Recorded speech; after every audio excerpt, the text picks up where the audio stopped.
On an ordinary day, a girl found herself transported into the world of a novel. Ironically, she recalled that in the near future, she was destined to be murdered by a serial killer. That person was none other than her future fiancé. Left with no other choice, the girl had to feign love at first sight. Today, let's follow along with the narrator as we explore Charlotte's journey, observing how she influences her fiancé and unravels the mystery behind her own demise. The story begins in a grand setting, within the hall of a magnificent palace. Ornate chandeliers hung from the ceiling, creating a majestic ambience. Melodious music echoed with every step of the young men and women. A grand party was underway. "Well then, I'm pleased, Your Highness." Accompanying this voice was the appearance of an exceptionally beautiful girl, clad in dazzling attire, complemented by her delicate features and vibrant, flowing pink hair. She was truly a sight to behold. The owner of the voice from moments ago was a young man, bowing before the beautiful princess. After their conversation concluded, the young man departed as usual. But suddenly, this normalcy was shattered. A voice rang out, striking fear into the beautiful princess, her face paling with every syllable. "Are you happy?" Hearing this voice was enough for her to guess the speaker's identity. Our princess lifted her head slightly, meeting the gaze of the man who now stood before her, Duke Adler. But the man known as Duke Adler didn't seem pleased, nor did he intend to offer a greeting. His icy gaze pierced the princess, the raised veins on his face betraying his displeasure. He repeated, "I asked you, are you happy?" The beautiful girl trembled slightly at being questioned in such a manner, and she stammered in response, No.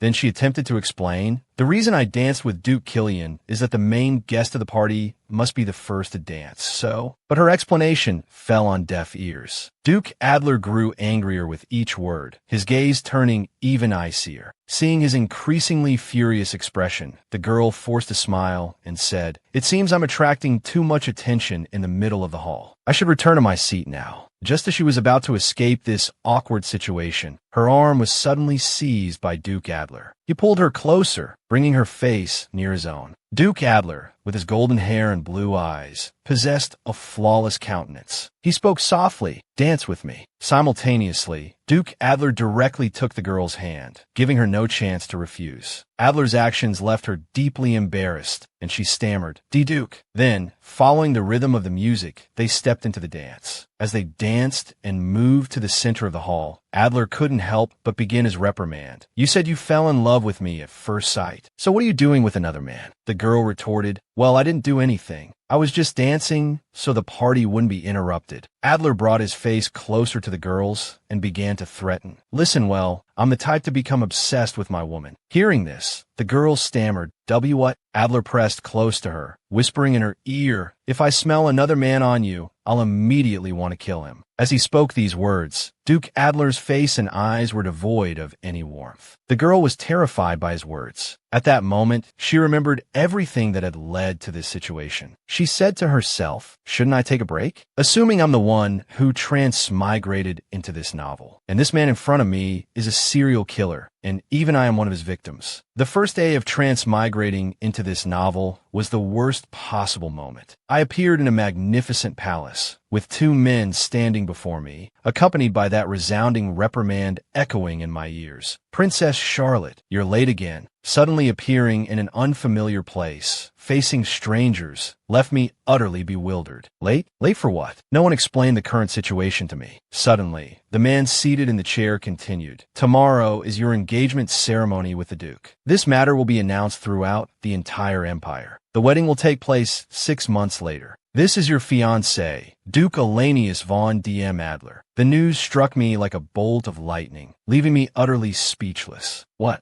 I blurted out. I knew neither of the men standing before me, yet my engagement had been so abruptly decided. In my panicked state, my fiancé's name suddenly triggered a memory. Wait, Adler. The memories slowly returned, and I recalled the synopsis of a novel I just read. The mischievous Princess Charlotte becomes the 8th victim on her wedding night. The suspect is her fiancé. While investigating this case, a man and a woman fall in love. The day before, she had seen a preview of this novel, and then she had worked continuously for 5 days until exhaustion overtook her. In the end, she hadn't been able to finish the novel, succumbing to her own breathlessness. Now, she had transmigrated into that very novel, becoming Princess Charlotte. She stood in the middle of the palace, unable to believe it. Why me? While Charlotte was still reeling from this shocking information, the man destined to be her fiancé stepped forward and greeted her. "It's a pleasure to meet you, Your Highness." It was Duke Adler. He bowed slightly, saying, "This is the first time I've formally greeted you before the Emperor." Charlotte, utterly astonished, pointed at him and exclaimed, "Ah, Adler, this person." The king, immediately noticing his daughter's disrespectful behavior, scolded her. "Hey, show some respect to the person you're about to be engaged to." The king reprimanded her sternly. "If it's about you marrying Grand Duke Killian, you've never once ended the conversation properly, have you? Last time, you were crying nonstop in the study as well. I don't understand why you're like this." Another wave of information flooded her mind. It seemed this princess wasn't pleased with the marriage arranged by the king. "And who was Grand Duke Killian?" Charlotte replied softly, "It's not like that, so please don't." But the king didn't want to hear another word. He interrupted, "If you refuse me this time, even your status as a princess will be stripped away." Charlotte didn't want events to unfold as they had in the original story. She had to do something to change it, even if only slightly. She tried to voice her thoughts. "Please just hear me out, please." But the king paid no attention to her words, simply shouting to a nearby servant, "Steward, take these two to the drawing room for a private meeting." The maid immediately obeyed the command and began to carry it out. She said to Charlotte, "Your Highness, please follow me." Meanwhile, Charlotte was panicking. Does father have no intention of listening to me at all? At the same time, Duke Adler bowed. "Yes, Your Majesty." "Then I shall take my leave." Finally, Duke Adler departed of his own accord, while Princess Charlotte, compelled to go, was pulled into a private room for a conversation. They sat facing each other, refreshments laid out before them. A perfect scene for a heart-to-heart. Duke Adler sat in silence, without speaking. His face was also devoid of any smile. Charlotte, still internally troubled, hadn't spoken either. Observing his demeanor, she thought, this Duke Adler, his attitude before the Emperor and now, is truly different. She remained silent, watching him drink his tea without a word. Charlotte's gaze drifted to the corner of the table, where a newspaper lay. She wanted to read it, as it was the only source of news in this era. Thinking this, she immediately reached out and picked up the newspaper to read. It contained introductory information about the man sitting before her. Duke Adler had topped the list of most desirable men for 3 consecutive years, ranking first as the dream fiancé. With his wealth, prestige,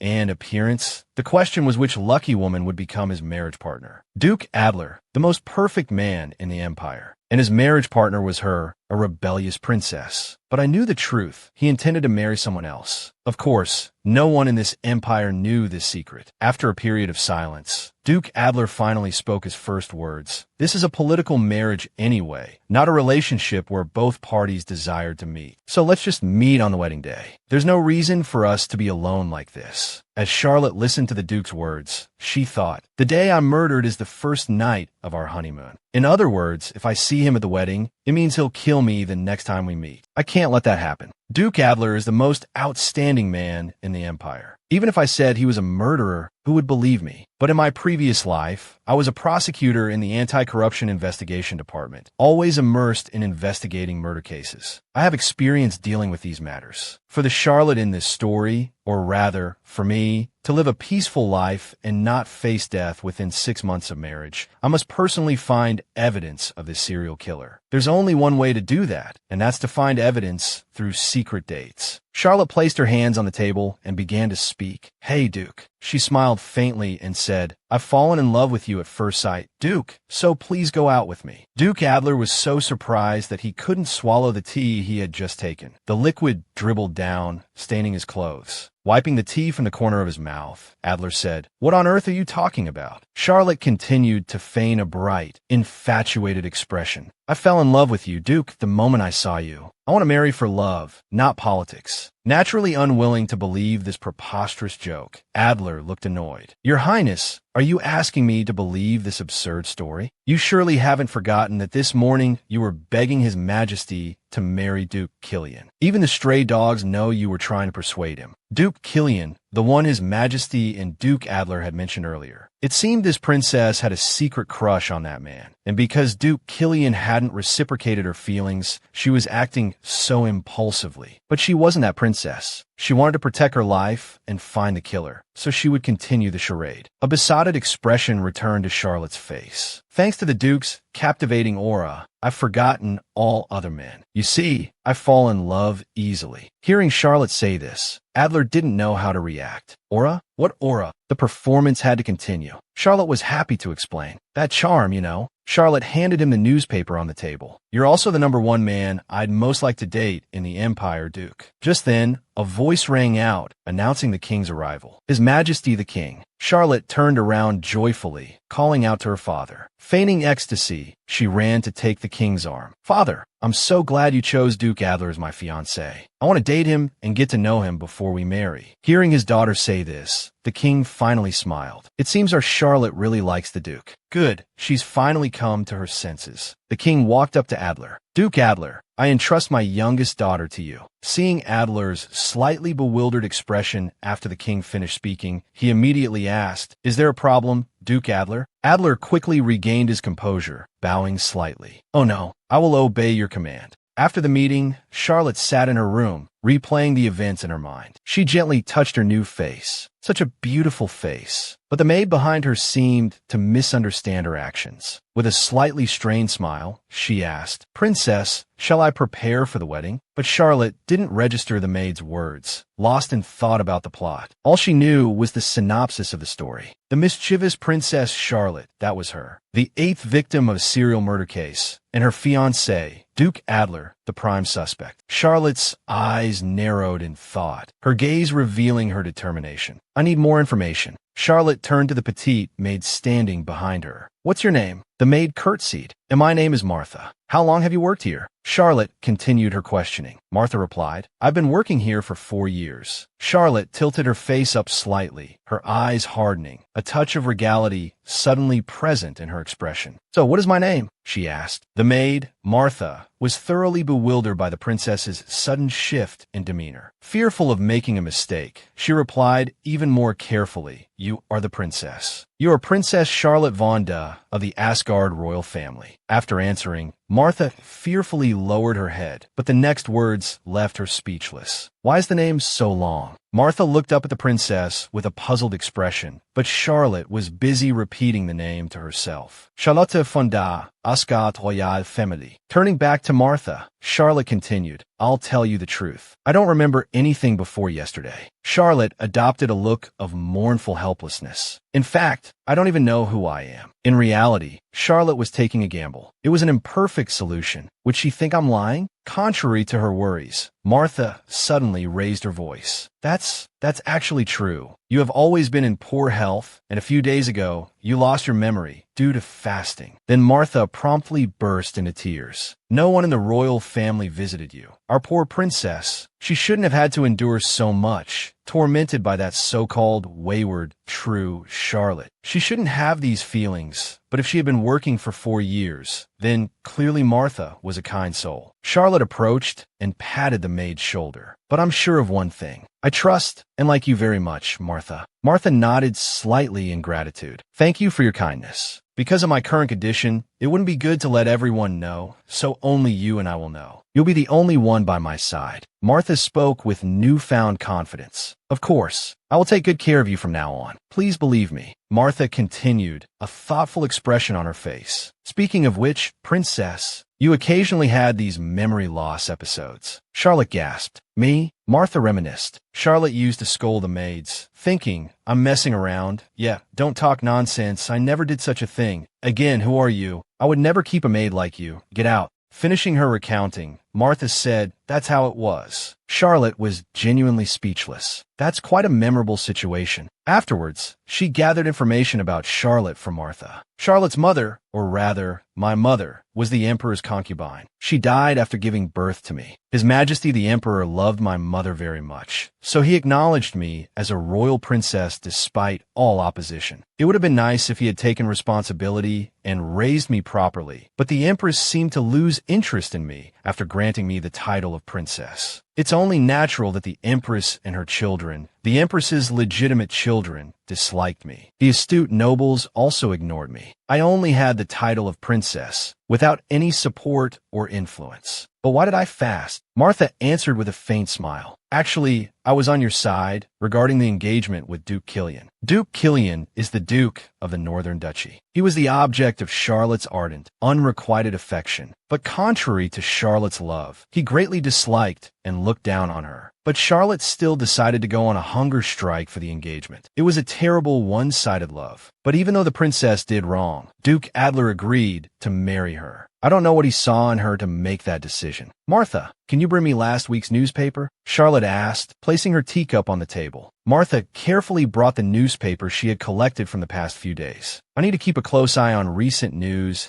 to be able to respond to everything in a timely manner. Since we're in a world with developed media, this could be extremely helpful. Charlotte scrutinized each paper. If it was news about a serial killer, it was likely to be a hot topic. Compared to an ongoing investigation, finding something that stood out like that would be simple with just a glance through the papers. She found what she was looking for. According to the news, there are 4 victims so far. We need to find out more before I become the 8th victim. Charlotte stood up, placing her hands on the table, and called for Martha. I think I need an assistant. After the afternoon tea conversation, dark clouds gathered, and torrential rain poured down on the palace. Martha was leading Charlotte through the dungeons. As they walked, she asked curiously, "Princess, why are you choosing an assistant from among these prisoners?" Charlotte replied mischievously, "Because criminals suit villains." Martha turned around innocently, a shocked expression on her face. "Really?" But Charlotte didn't say anything more, only smiling. Then Martha introduced a young man to Charlotte. "This is my cousin, Stanford. He's the warden of Butt's prison. Since it's close by, I informed him in advance." Stanford bowed in greeting. "It's an honor to meet you, Princess." Immediately afterward, Stanford led them to a cell and shouted, "Hey, prisoner 221, come out." A man with iron shackles on his feet walked towards the 3 people standing there. Stanford gently reminded Charlotte, "Please be careful, Princess Charlotte. This man has attacked nobles before." The man emerged with an angry expression, his teeth clenched, the veins in his face bulging. He spoke, "If you're not going to torture me for fun, you better stop. You've heard, I treat everyone like mad dogs, including nobles." The night rain continued to pour down on the palace. Inside the cell, as Martha was about to speak, her brother stopped her. "Don't interfere." Despite this, Martha was extremely worried. She turned to Charlotte. "Are you sure you're all right?" But contrary to Martha's apprehensive attitude, Charlotte displayed a very confident face. "I can handle this man." Martha whispered in her ear. Watson attacked the lieutenant in charge at the time. He not only attacked superiors, but also nobles. Although I'm overstepping my bounds, Watson John is an extremely dangerous prisoner. It's risky to have him near the princess. Charlotte continued to smile gently. "I know, Killian. You two go ahead. I have something to discuss with Watson." Charlotte and Watson sat facing each other at a table. Charlotte spoke softly. "I have absolutely no intention of torturing you. On the contrary, sell your loyalty to me." Watson was quite surprised, not understanding what she meant. He asked back, "What does that mean?" Charlotte patiently explained to him, "I can pay your bail. Of course, I can also provide you with an identity." Watson was dubious. "Why would the princess do this for me? If you're trying to play with me like a toy, wake up." Charlotte stood up, placing both hands on the table. "Don't worry, I don't have a hobby of playing with people. Of course, I want something in return from you. There's no such thing as a free lunch." After standing up, Charlotte walked directly towards Watson, step by step. She said, "I have a few things in mind. I want you to be my assistant for 6 months. Watson continued to question, "Why me?" Charlotte immediately gave her answer. "After learning that you were formerly an investigator in the Imperial Army, I naturally came here. If you agree to my proposal, you will be hired as a servant in the princess's palace and receive a weekly allowance separate from the bail money. You don't have to worry about money at all, including your mother's medical expenses. So what's your answer?" Hearing Charlotte say this, Watson immediately laughed. He said, "So about the title." The next day, in the library, a voice rang out. "Princess Charlotte, I apologize. Please forgive me." A bespectacled man, who looked scholarly, rose from his chair, flustered. Charlotte found it a little amusing. She said, with a hint of teasing, "Is this your first time seeing a princess in the library? We'll be seeing each other often from now on, so get used to it." The man, the librarian, wrung his hands. "Yes, of course. If you need anything, please let me know." Hearing this, Charlotte immediately handed him the paper in her hand. "Well then, please bring me the documents listed here. A few moments later, the librarian, having located all the materials, brought them to Charlotte's table. All the materials you requested are here. Charlotte thanked the librarian with a smile and proceeded to scour the information from the books she had just acquired. She meticulously began studying the royal family tree, noble sensibilities, imperial history, and imperial law. She had always been good at studying, and memorizing all the content in the books was a trivial matter for her. As long as she did this, she would be able to quickly adapt and survive here. After some time, she had stayed up late, absorbing enough knowledge to live normally in this place. Even so, she was still fine, even though her current body was much weaker than her previous life. Just then, Martha's voice called out, "Princess, Mr. Watson has arrived." Watson, dressed in neat assistant attire, spoke. "Just 24 hours ago, I never thought I'd be serving in Princess Charlotte's palace, Martha." Charlotte responded with a smile. "Martha, the title says it all. You don't need to be so formal in front of me." Watson replied, "If that's what you want, all right. Let's just speak casually. There's no reason to be overly respectful to a helper." Charlotte, not continuing on that topic, said, "All right, this is the first thing I need you to do. Read it all, and then burn it." Watson was a bit surprised at his first task. "You're having me gather information on the serial killer?" Charlotte replied flatly, "It would be great if we could see the detailed case files. The key to distinguishing a serial killer from a regular murderer lies in the unique characteristics in their behavior. For example, the criminal's habits. To confirm these traits, the case files are essential." As Charlotte was discussing this, a maid suddenly rushed in. "Princess, the Emperor requests Princess Charlotte's presence at the breakfast meeting." This was a rather unexpected request. Charlotte, furrowing her brow slightly, repeated, "Meeting?" The breakfast meeting was a weekly event where the Emperor gathered his children to eat breakfast and chat. Of course, it wasn't just a casual breakfast gathering. It was also where ministers joined to discuss affairs. The purpose was to assess which of the Emperor's children possessed the qualities to inherit the throne. Princess Charlotte rarely attended the breakfast meeting as she was last in the line of succession. Why the sudden request for me to attend a meeting? This wasn't in the plan, Charlotte pondered. Martha's thoughts were completely different. She said excitedly, "If you gain the Emperor's favor, the princess's budget will increase. You've already spent a lot hiring, Mr. Watson. Hurry and go." Following this, Charlotte rushed to the meeting location. Everyone was already present. The king reproached, "Charlotte, why are you late today?" Charlotte, taking her seat, said, "My apologies, I received the invitation too late." The Emperor's eldest son, Prince Frederick, remarked sarcastically, "I suppose the servants didn't read the invitation to you." Her sister, Camilla, continued the taunts. "Well, I've never seen Charlotte read anything herself. Charlotte, do you even know the alphabet?" In a novel, these two openly detested Charlotte. "Sorry, but I'm not the real Charlotte. I won't put up with the two of you bullying me." Feigning innocence, Charlotte replied, "Oh, really?" The two found Charlotte's reaction rather underwhelming. "Can't you even hear properly?" Charlotte continued to provoke, "Yes, whatever you say." Seeing his 3 children like this, the king intervened. "Enough." He then continued, "Charlotte, the reason I called you today is because I heard Duke Adler will be attending. Isn't Killian's engagement a joyous occasion for the Empire?" Camilla continued her taunts. Charlotte's fasting method was quite effective.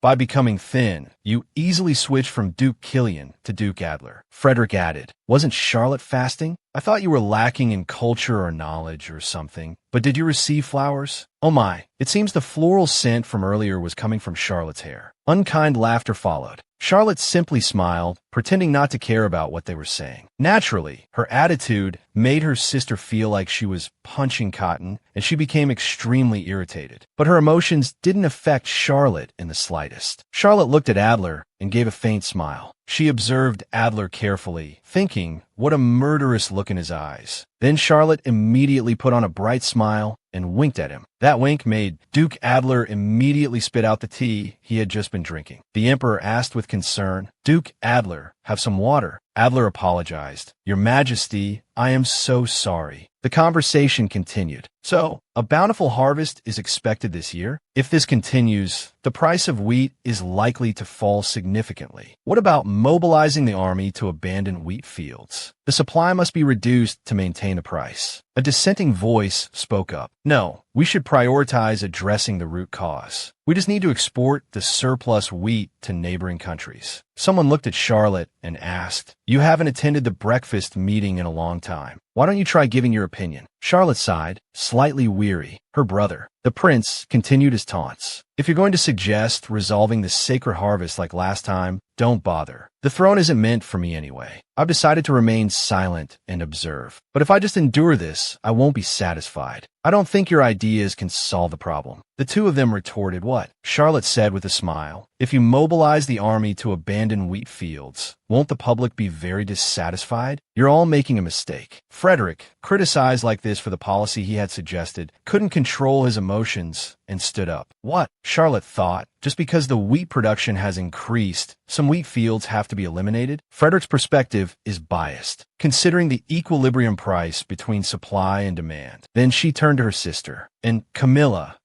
covered half her face with her fan. What? Inwardly, Charlotte was certain Camilla would have a better answer than Frederick. Free trade isn't a bad idea in modern society, but shouldn't exist in today's society. The empire consists of many vassal states conquered through wars of aggression, and these states are constantly striving for independence to break free from the empire, because rebellions have already occurred. In this situation, should we export food to them? During that time, Camilla finished her speech. She smiled at Charlotte and said triumphantly, "So, is my idea too perfect for you to say anything?" "No, as we insult neighboring countries, it will be consumed by the military." "Isn't that a threat to the empire?" Charlotte reached for a plate of cookies on the table. "This is also a mistake." She picked up a small cherry, gazing at it as if seeing something beyond. "But I don't want war, and then have to kneel and beg for help." Charlotte suddenly stood up, surprising all those at the meal. She declared, "My opinion is to abandon wheat cultivation. The wheat fields will be replaced with other fruits. I will look for other vegetable farms to subsidize. From there, wheat production will gradually decrease." Charlotte gave a sly, yet unexpectedly confident smile. This is the theory of price and quantity handling in macroeconomics. For an economics student like me, it's impossible to be defeated. But the idea of reducing wheat, I'm sure no one will accept. Camilla slammed her fan on the table and demanded, "I guess you lack understanding. Who would think of planting fruit on land where wheat was originally grown? But I already have an argument to defend my point." Charlotte calmly replied, "In such places, we can substitute with barley." "What?" Camilla couldn't help but gasp. It was indeed a bold idea, one that no one could have anticipated. But it had already happened. Seeing that the persuasiveness wasn't enough, Charlotte continued to emphasize the benefits of this model. "If we brew alcohol with barley, exports will also increase significantly." Hearing this, the king and the count beside him couldn't help but imagine. In their minds, the alcohol brewed with barley took on a golden hue. The barley plants did leave a deep impression. Just the thought of it made them thrilled. I didn't know Charlotte had this side to her. Charlotte bowed her head respectfully. "You overpraise me." Camilla glanced at Charlotte and then immediately turned her head away. She seemed quite displeased with this turn of events. But the emperor was delighted. He said cheerfully, "From now on, Princess Charlotte must also attend the breakfast meetings." "All right, let's end it here." The emperor left the table. However, with things turning out this way, it was inevitable that someone's meal wouldn't sit well. Camilla hurried past Charlotte, looking annoyed. Before truly leaving, she looked back. Don't mistake today's victory for something great. It was nothing more than luck. But this is also a form of acknowledgement, right? Inwardly thinking so, but outwardly Charlotte could only smile, feeling quite satisfied. "Yes, I know nothing." Compared to campus bullying, the royalty are quite elegant in expressing their dislike for others, she thought. Or perhaps not. She watched Camilla's retreating figure, a sense of contentment filling her about the day. "But my purpose is different from theirs." She put her hands behind her back, skipping happily as she walked. She approached the pair of feet that had been standing there for a long time, as if the person had been waiting. But Adler simply looked at her, saying nothing. He was observing what she would do next. She whispered softly, just loud enough for him to hear, "You haven't forgotten our appointment, have you, Duke Adler?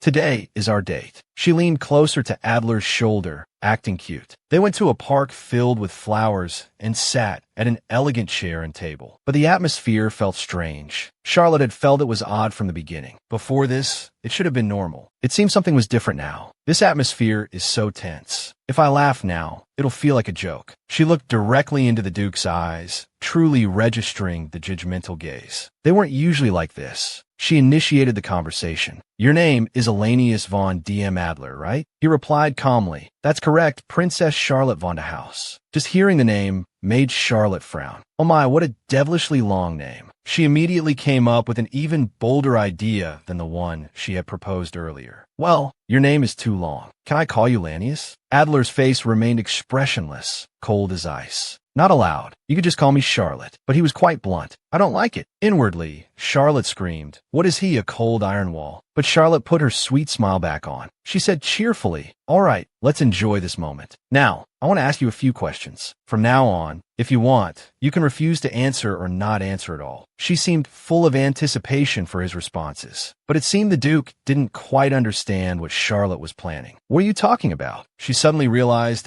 maybe this is a habit from my previous life. She adjusted her pace, becoming a girl of this world. By questions, I want to get to know the Duke better. You know, I fell in love with you at first sight. He thought for a moment, then said, that's what they call love at first sight, right? She became even more cheerful, saying leisurely, that's right. You can also see the intense gaze in my eyes for you. The Duke remained silent. Charlotte maintained a bright, pleasant expression as she looked at him. It's such a pity he's a murderer. Duke Adler took a sip of his coffee. If only he weren't a murderer. That appearance is completely my type. He began to speak. You said you wanted to ask me questions, so ask away. Because I will answer truthfully. She held a pen in one hand and a piece of paper in the other, both hidden behind her back. Then I'll begin. Holding the pen, she thought, good, this is the first sheet. Just you wait, Adler. I won't just tie your bones to one sheet of paper. It seemed her resolve was quite high. She began her questioning, a smile playing on her lips. Duke, who was your first love? Hearing this, he was startled. What? But he still answered everything. She summarized all the information. The information she obtained after interrogating him was as follows. Nickname is Lanius, but refuses to be called that. He is the Minister of Foreign Affairs for the royal family. His father passed away due to unknown reasons. Refused to answer the question about his first love. I've been wondering, why are you asking about my first love? She said without a second thought. Well, I think it's good to know more about my man. Your past. The most important thing in investigating a murderer is investigating their motive for killing. The motive for murder is often related to the murderer's past. She thought, knowing their past helps with the investigation, especially if they kill their wives on their wedding night. Then that person is unfaithful. She imagined an unlikely scenario. Adler holding a rope, a triumphant smile on his face. He was about to do something. Perhaps the Duke has someone he loves, but was forced by the Emperor to marry her. Finally, what about the hypothesis about committing the crime? Adler said frankly, the princess must have had a not-so-good past as well, right? He looked directly into her eyes, but she played her part well. She maintained the smile on her lips. You're bringing up the past again. She acted cute and affectionate again. The most important thing on my mind right now is you, Duke. Adler looked at her, puzzled by her expression. The princess's past wasn't easy either. I put all of that behind me. Now all I think about is the Duke. She corrected everyone's perception. That's not a lie. She clasped her hands together. You don't have to hide it from me. I'm very open-minded about my man's past. He had little left to hide. I don't have a first love. You don't have to believe me, but it's the truth. She immediately seized the opportunity, trying to win him over. So I'm the Duke's first and last love? He remained calm. Yes. Is there a problem with that? No. A man everyone in the Empire wants to date really has no dating experience. He was also curious about this question and answer game. Can I ask now? Yes, please do. You said if you want to do something, you will see it through. Will it be the same for me? Charlotte understood this too. Perhaps he is referring to what he's been obsessed with up until today. He himself is afraid of that happening. TSK. That means he doesn't want to hear about the whereabouts of the serial killer. Adler continued, I want to know why this is suddenly happening to me. He pointed himself. It seemed he had heard quite a few words of affection from her, but he truly wanted to know, what do you like about me? The smile on Charlotte's lips completely disappeared. Huh? Suddenly asking such a digression. What? What kind of question is this? Her eyes widened, pondering the answer. It seemed she didn't know how to answer this question. A cold sweat trickled down like a stream. She prevaricated, it was love at first sight. He still genuinely wanted to know. I'm curious. What about me made the princess fall in love with me? She stammered, It's that Duke. She turned her head away, thinking that if she didn't answer quickly, it might arouse suspicion. She began to describe the wondrous features she saw. Hair as bright as the spring sunlight shining on the fields, eyes as blue as a deep, clear lake, smooth and fair skin, a nose as sculpted as a statue, alluring lips, broad and tall shoulders, a healthy and refined physique, coupled with a sweet yet aloof voice, a deep tone, and elegant manners. That's why it was love at first sight. He feigned a cough. Ahem. Charlotte was startled. Did I speak too fast? Unbelievable. He looked directly into Charlotte's eyes again, this time more serious than ever. I understand. As soon as the date ended, Charlotte immediately returned to her room and collapsed onto her bed. Seeing this, Martha asked, "Oh my, princess, are you all right? It seems you've overdone it a bit today." She replied wearily, "I'm mentally and physically exhausted today." Martha said, "Mr. John Watson is in the drawing room. If you are too tired, I'll send him away." "Watson is here," she said. Martha, deeply concerned for the princess, whispered softly, "To go to the drawing room in your current state." Charlotte sighed, agreeing, "It is a bit much. He probably brought the work I asked him to do, but I can't get up." So she said, "Have him come to my room." Martha was quite surprised to hear this. "Him enter the princess's bedroom?" Charlotte calmly replied. "Martha, you just looked at me and said, 'It seems you've overdone it a bit. A little more scandal here probably won't matter anyway.'" She invited Watson into the room. Charlotte greeted him. "I apologize if this is rude, but I'm a little weak, so I can't leave my room." He still smiled pleasantly. "Yes, I understand." He handed Charlotte a set of documents. "This is the work you assigned this morning." She took the sealed documents and looked them over. A copy of the Imperial Investigation Bureau's investigation file. "How did you get this?" "That's a trade secret. 16 weeks ago, victim number 1, a girl in her 20s, a home tutor for the Count Most family, was strangled with a rope while out one afternoon. Within a week,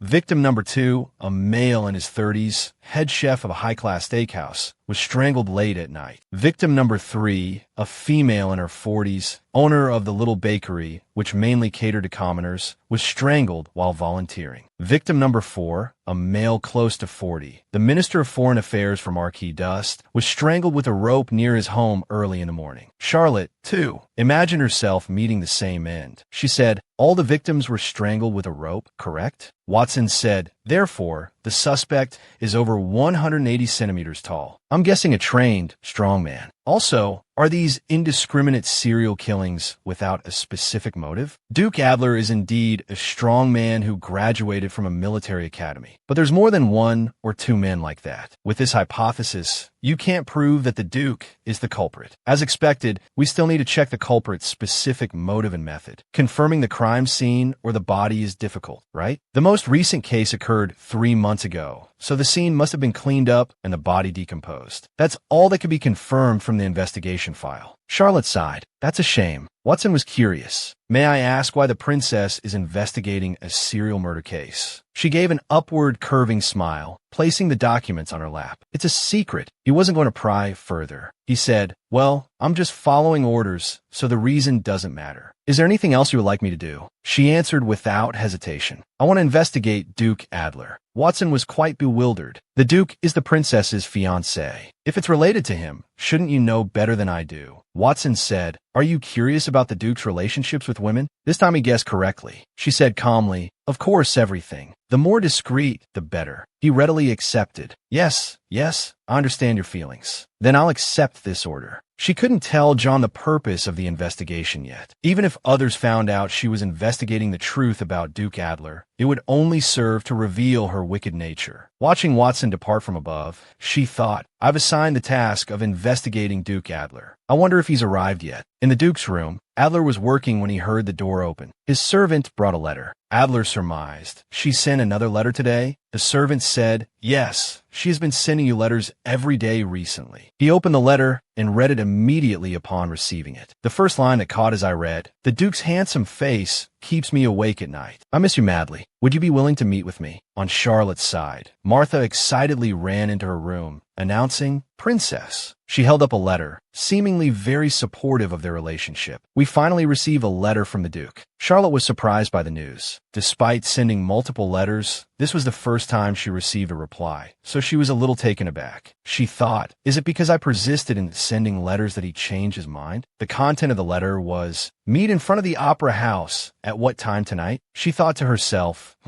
in front of the opera house. If it doesn't work, I'll try mentioning the emperor's name. But if he obediently shows up, then all the better. She was quite pleased with this outcome. Martha seemed delighted for them. How romantic, a date at the opera house. She immediately urged Charlotte, "Princess, this is not the time to be thinking about this. Hurry and get changed." She thought, "Looking forward to seeing you, Duke Adler." But Martha couldn't understand what she was looking forward to. Although it was just the opera house, the interior was magnificently decorated. From the entrance to the stairs, all the way to the performance hall, it was covered with a red carpet. There were also 3 large statues, perfectly arranged. A figure descended the marble staircase draped in red carpet. The men's leather shoes were simple yet elegant, paired with equally refined black trousers. The person softly spoke, "Greetings, Princess," catching Charlotte's attention, and she turned to look up. Under the brilliant lights of the Grand Theater, Duke Adler appeared, dressed in an attire shimmering with jewels. He was as aloof as ever, looking down. Princess Charlotte naturally responded politely, "Duke, you look very handsome today." Standing below, Princess Charlotte added, "To be honest, I thought you were a statue of the opera house." She, too, was dressed in a gorgeous evening gown today, perfectly suited for the evening, primarily in dark blue, equally shimmering with jewels. Although Princess Charlotte was enthusiastic, Duke Adler didn't respond, just stood there looking at her. She naturally thought, "This investigation seems rather difficult." Then Duke Adler promptly turned and walked into the performance hall, causing our princess to hurriedly and helplessly run after him. "Ah, Duke, wait for me." It was truly a unique date between these two. On the opera stage, a simply dressed artist was illuminated by 3 large spotlights. Seemingly with just an extraordinary voice, the artist captivated everyone. The entire hall fell silent at this moment. In the VIP area, our protagonists, male and female, were appreciating the music, where there was also a small table with drinks placed on it. Duke Adler, holding a program, said, "I heard it's difficult to get tickets because it's the most spectacular performance in the Empire." Princess Charlotte let out a sound after hearing the Duke speak. She scoffed inwardly, reaching for her drink. If that's the case, then why did he agree to come with me? Dissatisfied, she downed her drink in one gulp, her inner annoyance bubbling. "It's too dark. I can't see his expression. Because he feels forced to watch the opera, he doesn't want to talk to me, right?"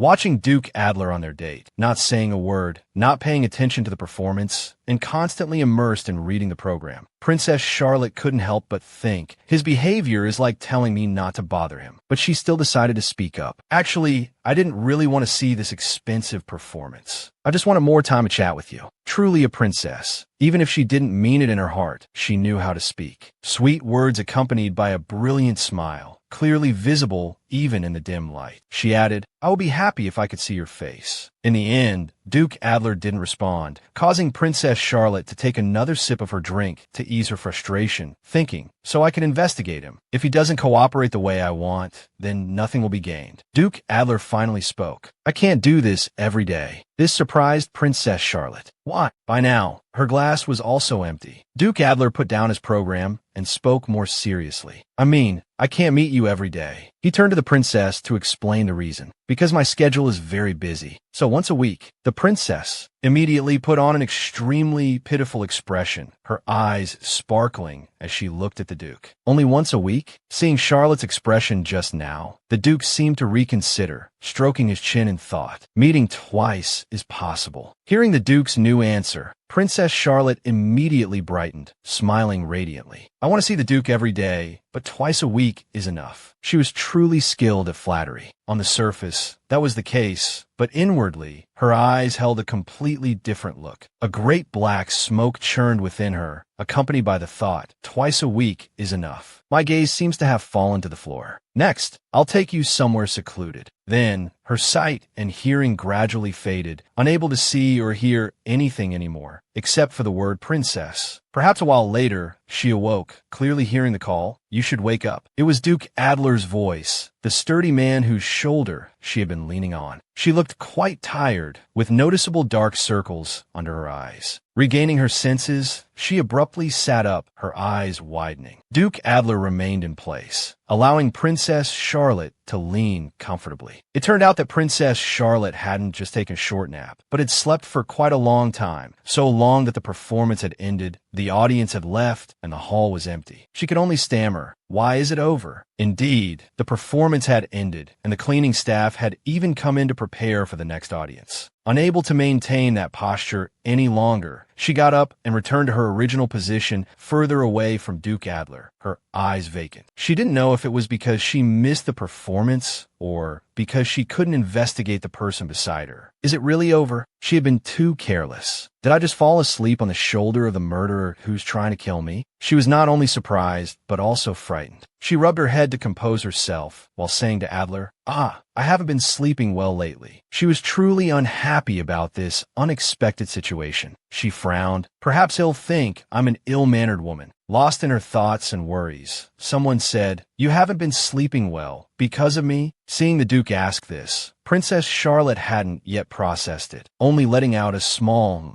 Duke Adler, his expression somewhat gloomy for some reason, said, "Is it because you wanted to see my face?" Then he added, "You wrote that in the letter." Suddenly remembering, Princess Charlotte immediately replied, but seemed a little unnatural. Yes, that's right. I'm always thinking of you." So, no one knew what Duke Adler was thinking. Although he had asked that question, in the end, he stood up to leave, saying, "I'll arrange a date and inform you later. So please be patient and sleep well." This left the princess somewhat bewildered. The Duke had already reached the door, not waiting for the princess's reaction, as he had already made his decision. He said, "Let's go." And just like that, the date ended with Princess Charlotte falling asleep. Back in her grand mansion, Princess Charlotte thought, "What the heck? It's like he blurted out everything I wanted to say." Clearly, she always carefully considered her words, while Duke Adler didn't seem to be the same. A few days later, someone in the mansion brought the princess a letter with a red seal, the seal bearing the design of a flower. "Princess, this is an invitation to the coming-of-age ceremony." Princess Charlotte sat idly at a small table and chair, sipping her tea. The coming-of-age ceremony. "Martha, can you read this?" She felt bored, not in the mood to read the letter herself, so she asked her maid to do it. The letter stated that Grand Duke Killian would be attending. "Princess, will you be going?" The maid was indeed adept at conveying information, but the bored princess, resting her chin in her hand, couldn't help but laugh. "I'm not interested in him anymore." Seeing the princess like this, the maid remarked, "Of course, that's right, you're in love with Duke Adler." Princess Charlotte, who had been smiling faintly, immediately froze at these words. Love? She wasn't truly in love with him. Seeing the princess's reaction, the maid immediately caught on. "All right, I'll write a letter of refusal." But it seemed that despite saying so, Princess Charlotte still wanted to attend, or perhaps she was pondering some piece of information. The princess immediately asked, "Is someone coming of age? Why are they holding a coming-of-age ceremony?" The maid looked carefully at the letter and replied, "Yes, it's Miss Marston's debut." This information should have been read first. The mind of a young girl truly did focus only on love. "Give me the invitation." In the end, Princess Charlotte still had to pick up the invitation and look at it herself. For some reason, holding the invitation to the coming-of-age ceremony, she fell into deep thought. The cycle of serial killings tends to be continuous. However, I still can't find a criminal's pattern. In this case, 16 weeks ago, then 15 weeks, then 10 weeks, then 8 weeks. No further criminal activity within 8 weeks. Why? It seems she didn't just want to be a princess who dressed beautifully and behaved properly in the castle. She had greater plans and ambitions. While she was pondering these things, the maid assumed Princess Charlotte was agonizing over whether to attend. I think the princess still has feelings for Grand Duke Killian. It had to be said, Princess Charlotte's room was beautifully decorated, with many patterns on the walls and a large wall with an intricate design. The first victim of the serial killer was Earl Marston's tutor. I still don't know how it happened. She could only gather information and speculate, unable to enter the crime scenes. The culprit doesn't kill based on his physical condition, but kills when a reason to kill presents itself. With just a few scraps of information, she could deduce everything. Her eyes gleamed with the thrill of deduction. If I observe where the victims were, I can find the motive. She placed the invitation firmly on the table. She believed in her reasoning without a doubt. This time, she would definitely go. She turned, her demeanor as composed as it had been initially. Of course, the purpose is different, and it's no longer for anyone. I've changed my mind. These were the words of Princess Charlotte, standing by the sunlit window. Her golden eyes truly suited the window frame and the sunlight. At this moment, she was filled with determination. I will attend the coming-of-age ceremony. But the maid, from beginning to end, still followed that same train of thought. You'll be seeing Grand Duke Killian for the first time after the engagement, so you should dress up more beautifully. Her eyes sparkled with the prospect of witnessing love.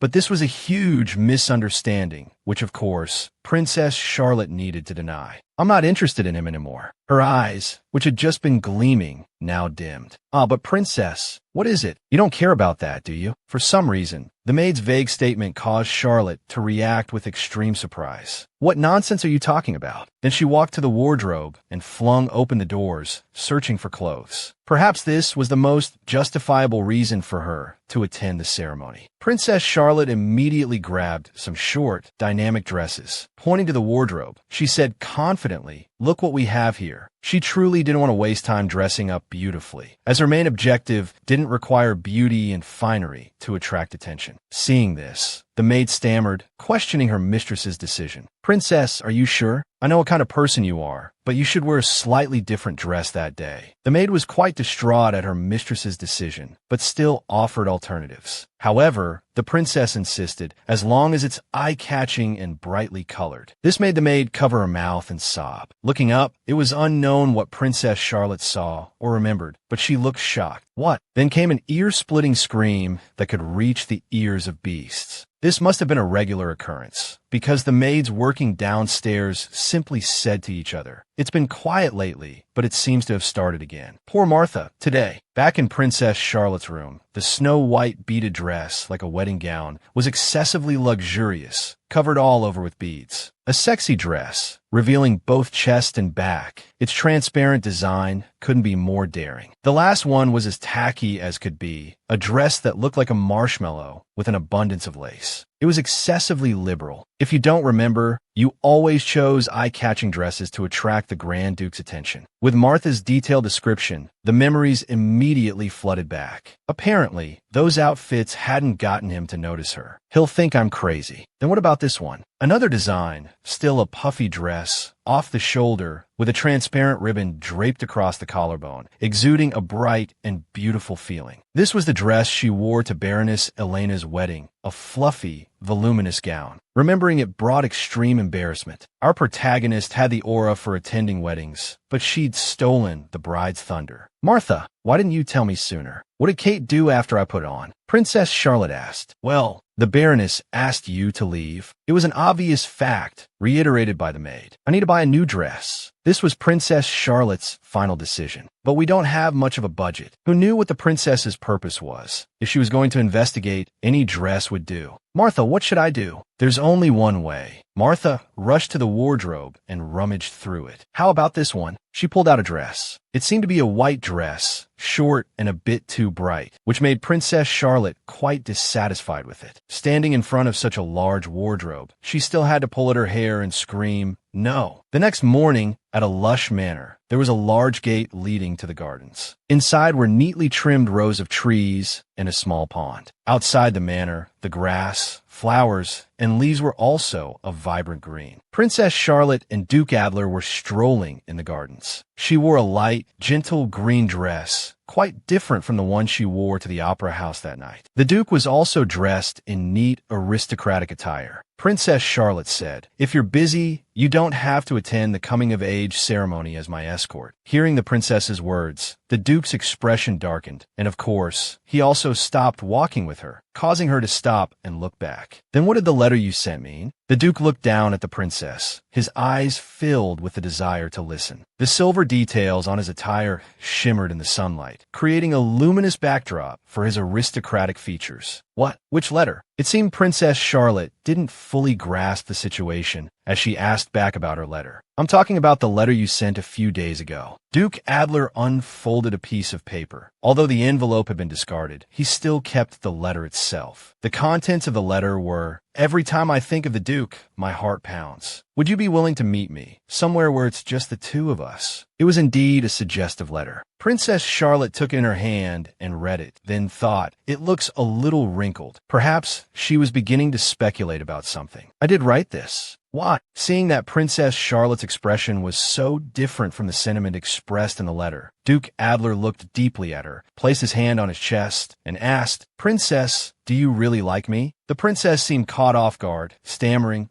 Of course. But quickly she recovered her role as the female lead deeply in love with the male protagonist, and with a radiant expression, she declared, Heaven knows, Earth knows, the entire universe knows. Princess Charlotte affirmed, I like you, Duke. Then why did you say you didn't need me as your escort? Duke Adler was indignant at Princess Charlotte's coldness when she said she didn't need him. His face darkened, his furrowed brows clearly displaying his anger. She was a little taken aback. If he truly has no feelings for me, strangely, I thought he'd be happy. Or this man is too good an actor. Quickly, without thinking, she speculated, could it be he noticed something? Is he trying to hide something? Her heart was now filled with the darkness of buried secrets. Despite the turmoil within, outwardly she still acted like the sweet princess in the morning glow, surrounded by vibrant pink hues. No, that's because I don't want my beloved Duke to do things he doesn't want to do for me. No, I don't dislike these things, Duke Adler. This time, Duke Adler seemed determined to accompany Princess Charlotte, though who knew what his intentions were. I had planned to attend Miss Marston's coming-of-age ceremony, and if I don't attend with a fiancé, my social reputation will be greatly affected. The Duke snatched back the letter. So he wasn't truly that interested, only concerned about his reputation. And he had decided to go from the beginning. That's right. And there's the matter of dignity in front of everyone. Princess Charlotte hadn't thought of this at first. Then I permit you to be my escort, Duke. Actually, I wanted to talk to you about the dress I'll wear to the ball. Oh, what about it? The Duke asked, not truly caring. Well, it's a little hard to say. Perhaps Princess Charlotte was a bit shy. Would it be all right if I dressed a little revealingly that day? She placed her hands on her face, partly to hide her shyness, perhaps also to flaunt her beauty and make the Duke agree. Of course, the word revealingly made the Duke cough violently. Cough, cough, cough. Duke Adler himself also had to cover his face with his hand, also to stop his coughing. His face turned completely red, like in hot weather. Revealingly? What do you mean? Princess Charlotte added, well, I just don't want to appear too conservative in front of the crowd at the ball. With just this sentence, Duke Adler quickly recalled the low-cut dresses the princess had worn before. So you mean you're going to wear a dress that shows off your body's curves in front of the crowd? Princess Charlotte didn't necessarily want that. What she wanted was the budget to buy new clothes. Actually, I don't have enough of a budget to buy a new dress. Of course, she also remembered the dresses Martha had mentioned earlier. It's as if I want to wear a shameful dress in front of everyone. Duke Adler, for some unknown reason, didn't reply to the princess. He simply pursed his lips, his eyes devoid of expression. He left without saying goodbye, similar to the situation at the Opera House date, leaving Princess Charlotte speechless. This garden stroll ended just like that. Seeing Duke Adler's unusual departure, Princess Charlotte pondered, does he think I'm uncultured? Is that why he's angry? Even so, she didn't have time to stand idly. Her maid, Martha, was preparing her attire in front of a large mirror, not forgetting to wish her princess well. Have a good day. Yes, don't worry, Princess Charlotte said with certainty, comforting her maid. She thought, today my goal is to secure supplementary funds for the princess's palace. She wore a square-necked, ocean blue dress, adorned with jewels around her neck. Fully dressed, she entered a large room where everyone was already seated at a long table. It seemed everyone was a noble, dressed in elegant attire. She wore white high heels, the tips inlaid with sapphires, looking very gentle and elegant. Despite entering the large room alone, Princess Charlotte maintained her princessly composure, each step graceful and unhurried. She sat in the seat opposite Duke Adler. It seemed that court life wasn't easy for a princess either. She had come here today with a purpose. Even as a princess, I'm only allocated such a meager budget. It's too absurd. Today I'm going to make the emperor trust me more. Her goal was so grand and ambitious that the fire of determination burning within was visible even in her golden eyes, turning them a fiery orange. As she brimmed with this momentum, she saw the man opposite lower his head in greeting. It was Duke Adler. What? He greeted me first. While she was still puzzled, a loud voice from the other end of the table startled her. "What is this? The royal chef should know I'm allergic to nuts." A certain guest complained about a honey cake sprinkled with some kind of nut. It turned out to be a red-haired girl, dressed in simple yet elegant attire. Her hands were clenched into fists on the table. "Take it away immediately." The maid immediately bowed politely. "I'm very sorry." But the maid also explained the head chef is dealing with a family matter. At this, the red-haired girl softened her attitude, pushing the cake aside and saying, "You eat it." After everyone had settled down, a man slowly stroked his beard and cleared his throat. "Now let's begin. So, this is the first item on the agenda." The meeting began, but the red-haired girl still sighed. "Oh well, I have nothing to eat." The man continued stroking his beard, saying, "We need to discuss the impact of the disappearance of the magic stone and the witches on our empire, and set a direction for the future." Princess Charlotte maintained a calm and indifferent expression, but inwardly she screamed, "Huh? Magic? But I've never heard of such a world." After everyone had answered, it was her turn. As panic swelled within her, death came knocking. The man promptly said, as I mentioned before, causing everyone in the room to turn their gaze towards Princess Charlotte. "Let's hear Princess Charlotte's opinion, as she made an excellent suggestion last time." She froze completely. She didn't even know anything about magic, let alone make a good suggestion. While she was frozen, the situation with the red-haired girl at the other end of the table continued. The maid brought another plate of cake, this time without nuts. "Here you are, miss, a nut-free pancake." "I don't want it." This was her response after making the request. Seeing that his daughter hadn't spoken yet, Princess Charlotte's father said, "Speak your mind." She had been resting her chin on her hand, unable to think of anything. If this continued, she would be suspected. She stammered, As you can see, if I fail this time, this will be my last time here." The flames of familial animosity were reignited, and the sharp gazes of everyone at the table fell upon Princess Charlotte, expecting a satisfactory answer. It would be great if this could be considered a lucky chance. As she was lost in thought and panic, a sudden scream rang out, as if shaking the entire room. Something or someone crashed heavily to the floor along with the scream. The maid from before now lay gasping on the floor, her limbs gradually stiffening, white foam spilling from her mouth, her whole body trembling uncontrollably. The red-haired girl beside her could no longer remain seated, standing up and covering her mouth with her hand, too horrified to speak. Just a few seconds later, the maid lay motionless on the floor, no longer breathing. It was a terrifying sight. The pancake plate lay scattered beside the body. Everyone in the room displayed fear and panic. They all froze, unable to react. Contrasting with the suffocating silence in the room was a rush of footsteps. Princess Charlotte immediately appeared beside the body. She approached and knelt down, observing carefully. Seeing Princess Charlotte's unusual behavior, her focused expression and lack of fear towards the corpse, the red-haired girl spoke, her hand still covering her mouth. "What are you doing?" It turned out Princess Charlotte was analyzing the condition of the body at the scene. The lips and fingernails had turned purple. Distinct red spots were visible on certain parts of the skin, and the smell of bitter almonds emanated from the mouth. After assessing the body, she turned and told everyone, "From now on, don't touch anything or anyone in the dining hall. Especially don't bring anything near your nose or mouth." Princess Charlotte's words further puzzled everyone, as it became clear to all that this was a warning against poison. She turned to Duke Adler, who stood at the back of the crowd, having remained silent and unresponsive. He merely displayed the usual expression one might have upon seeing a corpse, only calmer than the others. Princess Charlotte's eyes narrowed again. Since this method of murder is different from the serial killer, it can't be confirmed that he is the culprit. This will cause more headaches, having to determine if there's another murderer. She lowered her head and sighed, wishing it weren't true. Cyanide. Someone tried to poison the attendees. This was Princess Charlotte's judgment. It was heartbreaking to have to say these words. Someone on the inside was poisoning and slaughtering each other. At just this one sentence, and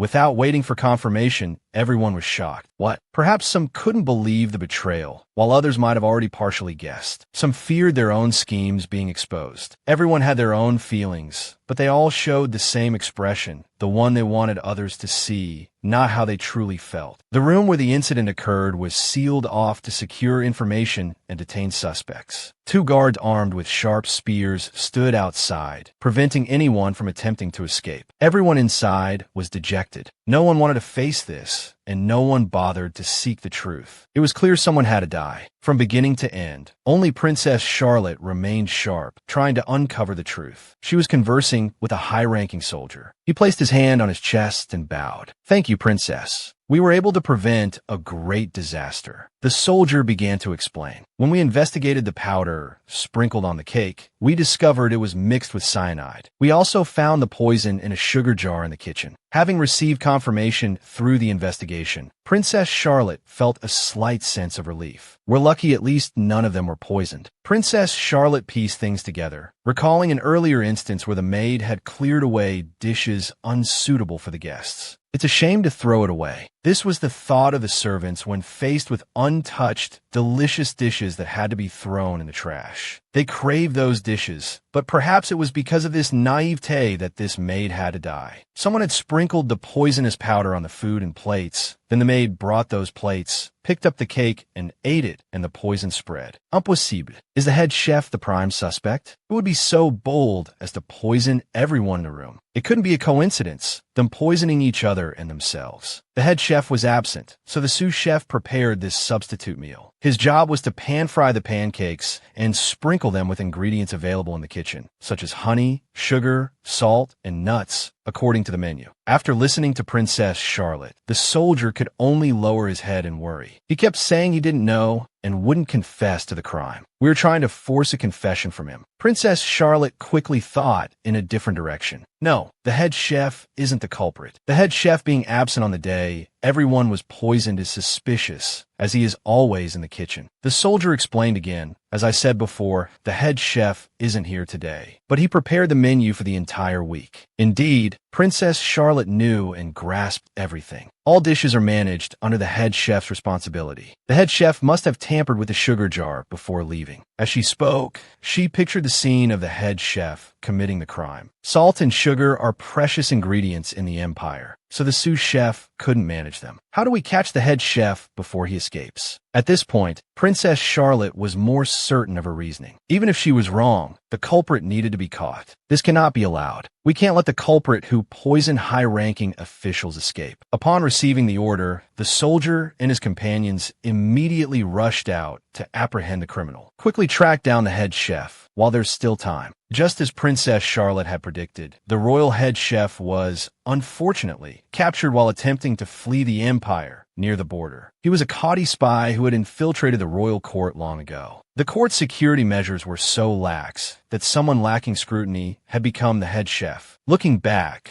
on the map marking territories, Kadi became a vassal state of the empire after the War of Conquest 7 years ago. Perhaps it was that bloody and brutal war that led the people of this vassal state to harbor a desire for revenge. If the leaders died, the powerful kingdom was bound to collapse. Since then, Kadi continuously rebelled against the empire. The recent poisoning attempt by the Kadi spy occurred against this backdrop, leading to 3 days of chaos. The entire court became bloody, even though the culprit had been caught. Of course, as a warning against this incident and to prevent its recurrence, those who failed to identify the presence of the spy within the court were also executed. The long-in-use guillotine was now stained with fresh blood. Regardless, I gained significant points with the Emperor in this competition, just as I planned. Charlotte, you did well this time. Although somewhat different from what I had in mind, the Emperor highly praised her actions in this situation and even doubled her budget. Indeed, now she no longer needed to worry about money. Several birds with one stone. It turned out that the words spoken and the events that transpired had all been meticulously recorded in a book. I identified the cyanide, and both my reputation and wealth have increased. The maids also adore and love me more than ever. She felt invigorated after the incident. I hope everything goes this smoothly. The night of journaling ended peacefully. All the events she had experienced were reviewed and reflected upon. Now, Princess Charlotte felt only an immense sense of accomplishment. After finishing her diary, night had also fallen upon the palace. Outside the library window, this is the first time I've been out this late. It was already so late. She quickly gathered the books and papers in her hands, stood up, and left the royal library. However, when she touched the doorknob, intending to open the door and leave, the door wouldn't budge. What's going on? The vast palace, the silent night. Only the moonlight in the sky shone faintly through layers of clouds and obstacles. She realized she was locked inside. Her body stiffened slightly with fear. She had been careless again. Wait, a spy infiltrating and assassinating nobles was just a chef. That's absurd. Could there be more than one person? Not only that, but there were many people in the palace who disliked Charlotte. She had been able to open the door before, but she clearly felt that someone had blocked it earlier. Whatever the reason, she was now terrified. She was running at full speed through the dense bushes towards her bedroom. Something blocked her path again. She tripped over a stone, as anyone would when stumbling upon an obstacle. She fell, papers scattering in the air. A rustling in the grass inevitably made Princess Charlotte scream. "Help! Help me!" Lying on the ground, she immediately cried out. "Princess!" Someone quickly ran up from behind, calling out. The footsteps grew closer, and she still had to be wary of whether it was friend or foe. Under the moonlight, the person appeared. "Are you all right? I heard your scream," and came running. "Is someone chasing you?" This handsome, brown-haired man quickly grasped the situation and asked naturally, "John? John, how fortunate." It was someone Princess Charlotte knew. John approached, extending a hand to help her up, but the rustling in the bushes didn't stop. Instead, it grew closer, making her increasingly anxious. Glancing towards the source of the sound, "Princess, are you all right?" His question hadn't even finished before the princess threw herself at John, clinging to him and screaming again, leaving him dumbfounded. In the moonlit garden, a man and a woman embraced. Princess Charlotte trembled, worrying John, who could only call out, "Princess." Then, the creature in the bushes revealed itself, a mischievous, innocent cat. The cat merely let out a soft meow, considerably quieter than the sound Princess Charlotte had likely amplified with her fear. So this was what was following me. Having witnessed everything, John became speechless and exasperated. After this little episode, they went indoors, walking along a long corridor covered with a red carpet. John couldn't help but ask, "You screamed for help because of a cat?" Princess Charlotte was annoyed. Her dress was dirty, all because of a kitten. She turned to justify her embarrassing outburst, not forgetting her indignation. "It was dark." "I understand." John couldn't not understand. He just wanted to playfully tease her. Upon entering the bright and comfortable interior, Princess Charlotte, eager to address important matters, said, "Stop laughing. Now, report the investigation results. How is it progressing?" He regained his serious composure and replied, "Should I start with what you're most curious about?" Such a close confidant, even knowing what Princess Charlotte was curious about. In any case, they had to sit down for a proper, lengthy conversation. John pulled out a chair with one hand and continued, "You can rejoice." It was another luxurious room with a large table in the center, holding a vase of bright red tulips, several candles, and a carefully arranged tray. Her dress was still dirty, but the princess sat down on the upholstered chair as if cleaning it wasn't her job. It seemed Duke Adler lived a very clean, private life, free of scandals or rumors, as if such things were a waste of his time. Oh right, it seemed John and Princess Charlotte were close, but of course, she had her own guarded secrets. That wasn't what I was most curious about. But it seems his father, the previous Duke Adler, wasn't like that. His family history is quite complicated. 5 years ago, Duke Adler's biological mother died from a violent illness. Blood splattered on her bed, and the current Duchess Adler is his stepmother. I see. How is their relationship? The relationship between two people not related by blood,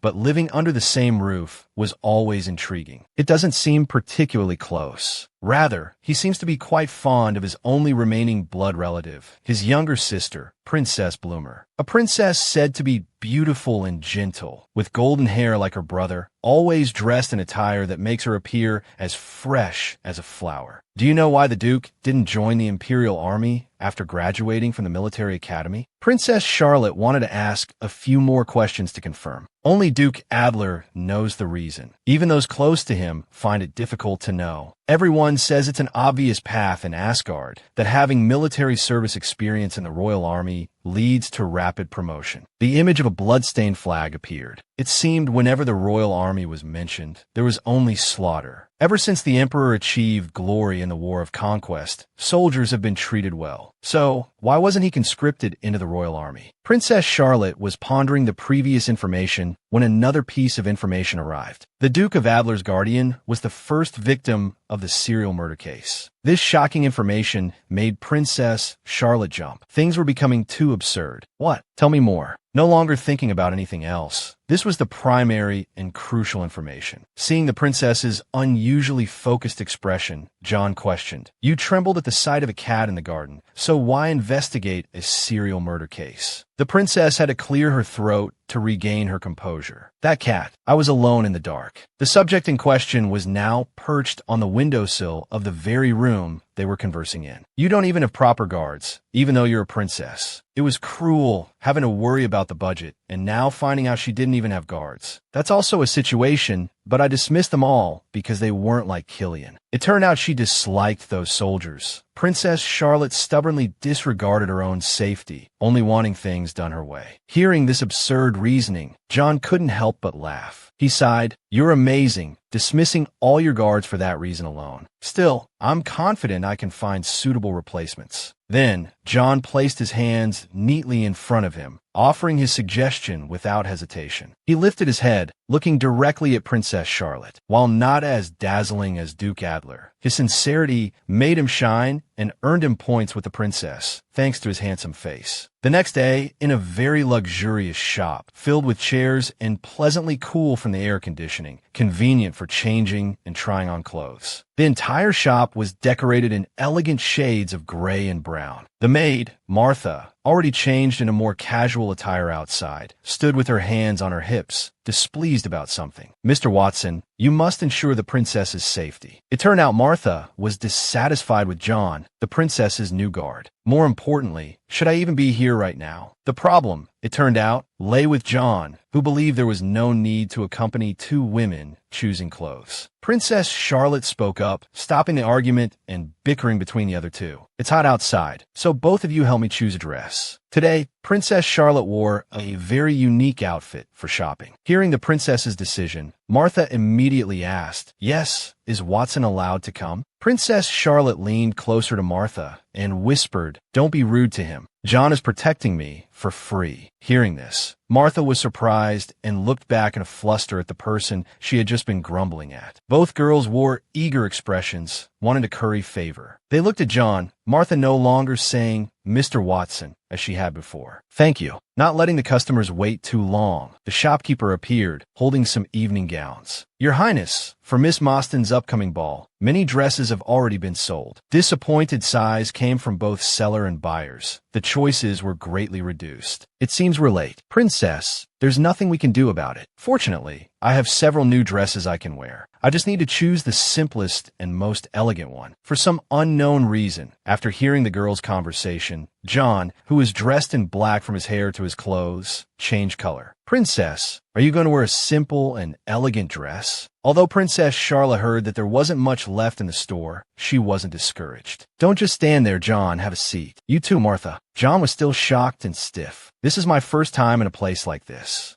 I'll try them on, so please tell me what you think." Martha replied with great delight and excitement. "Yes, of course." But John was still in a state of disbelief. "Me too." The first outfit was plain black, unremarkable in both shape and color. Martha gave a very honest assessment. "I don't think it shows off your loveliness, Your Highness." The second one was overall too flashy due to the somewhat pink color and rather fussy design. This time, John also carefully commented, "Too much lace makes it look like a cupcake slathered in frosting." The next dress was donned by the princess, and she emerged from behind the curtain. The other two, as expected, simultaneously raised their arms to form an X. They weren't satisfied with any of the dresses. They said to the shopkeeper, "Is this all? I don't like any of them." The shopkeeper was equally embarrassed at being unable to satisfy the customer's needs. The princess, also exhausted by the arduous shopping trip, emerged from behind the curtain. "This is the last one," she announced, stepping out. "How about this?" Martha immediately brightened, her demeanor becoming cheerful. "Oh my goodness, princess! Absolutely perfect. This dress suits you beautifully." Princess Charlotte truly knew how to create a dramatic reveal. First, lower expectations, then exceed them. If you had tried this one on first, it wouldn't have taken so long. It was an ocean blue gown, embroidered with silver flowers at the shoulders. Another off-the-shoulder design. It featured a sheer, ruffled overlay at the front, not overly flashy, but eye-catching enough. Martha had already voiced her admiration, but Princess Charlotte hadn't yet heard John's opinion, so she prompted him. "John, what do you think?" The princess didn't realize John, too, was captivated. "You look lovely. I mean, that is to say," inevitably flustered in the face of beauty. John put a hand to the back of his neck, turning his face slightly as he spoke. "I mean, you look very yourself now." Hearing this, the princess couldn't help but think, does that mean I didn't look human before? /M. Showing concern, John reached out and took the princess's hand, reminding her, "And you should eat more." The scratch from yesterday, acquired when she tripped in the garden, was still visible on her wrist. The princess's arms were noticeably thin, but she insisted, "I may look frail, but I'm actually quite strong." "Don't worry." Their decision made, the trio turned to the shopkeeper. "I'll take this one." It was normal for a customer to choose the prettiest dress, yet the shopkeeper was utterly astonished, repeating the same sentence twice in a row. She chose so easily.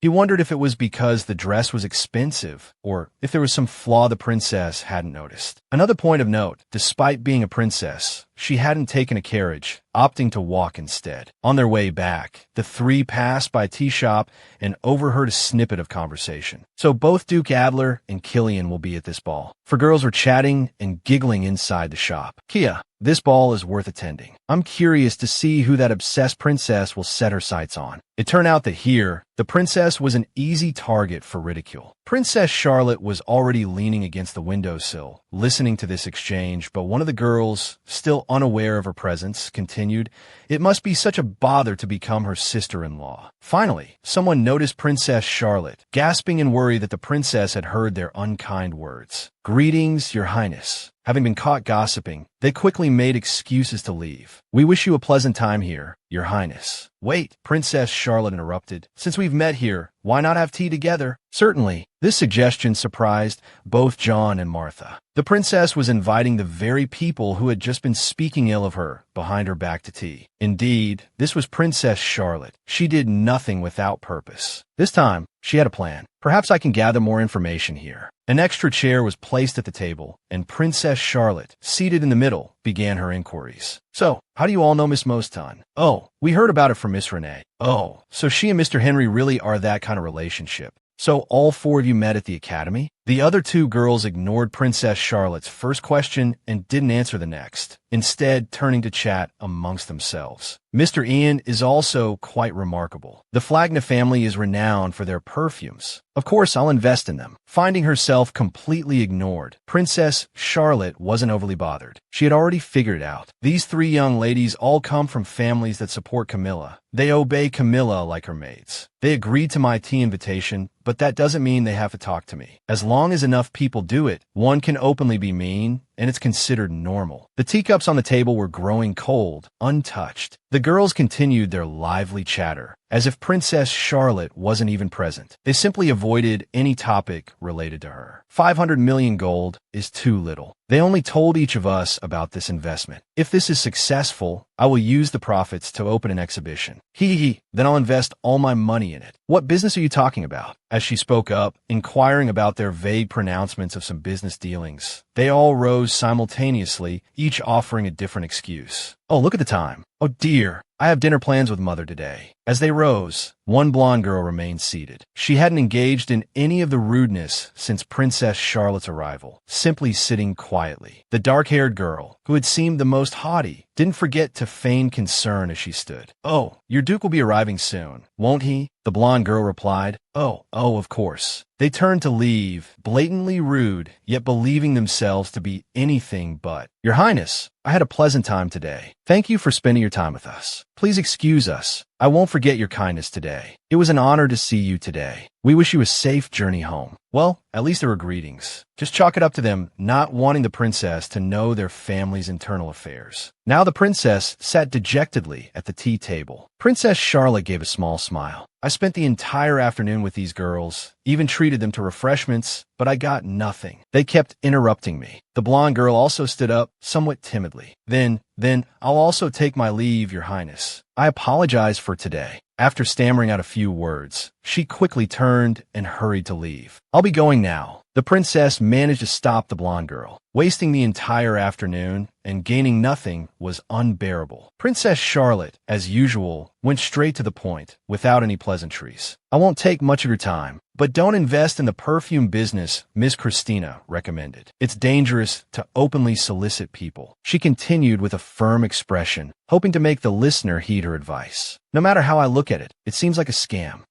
What are you talking about? The blonde girl was quite surprised, perhaps not expecting the princess to guess like a divine, being based on just a few vague words. That business isn't even established yet. How can they be sure of making a profit? They are asking for investments without any guarantees. Princess Charlotte explained, as someone who has dealt with scams before, the phrase guaranteed steady returns is synonymous with fraud. You may not believe me, but please heed my words and don't invest in that. Although taking a step back for herself, it seemed Princess Charlotte would successfully sway one person to her side. If it's not a scam, but a legitimate business, I will compensate you for the money you should have earned. This seemed like a hasty decision, but it appeared Princess Charlotte had observed, assessed, and drawn her conclusions over the afternoon tea party. Hearing the princess say this, the blonde girl continued in bewilderment. What? Why would the princess remember my words? I say this because we are about to become family. It was none other than Duke Adler's beloved younger sister, the one John had mentioned the previous night. At the word family, the girl's face lit up, her timid expression replaced by a bright smile. Approaching evening, hier nahmen was Bläher von dem Adler. She immediately choked up, lowering her head as she spoke excitedly. Thank you, princess. Seeing her become more friendly and approachable, Princess Charlotte grew playful, changing her form of address. If my advice helps you, then tell me about your brother next time we meet. I'm curious about the Duke. It was another brilliant double move by the female lead, simultaneously winning over the Duke and his sister. However, there was still some genuine sincerity in Princess Charlotte's words and affections, which the Duke's sister was delighted by, responding cheerfully, "Okay, princess." Afterwards, she boarded a noble carriage and departed with the setting sun. Soon, John and Martha appeared from somewhere, perhaps having waited outside the tea shop instead of entering. Martha immediately inquired of her master, "Your Highness, did you have any trouble?" Those young ladies are known for following Princess Camilla and are terrible at business. There's a saying that if you wait patiently by the riverbank, you'll soon see the bodies of your enemies float by.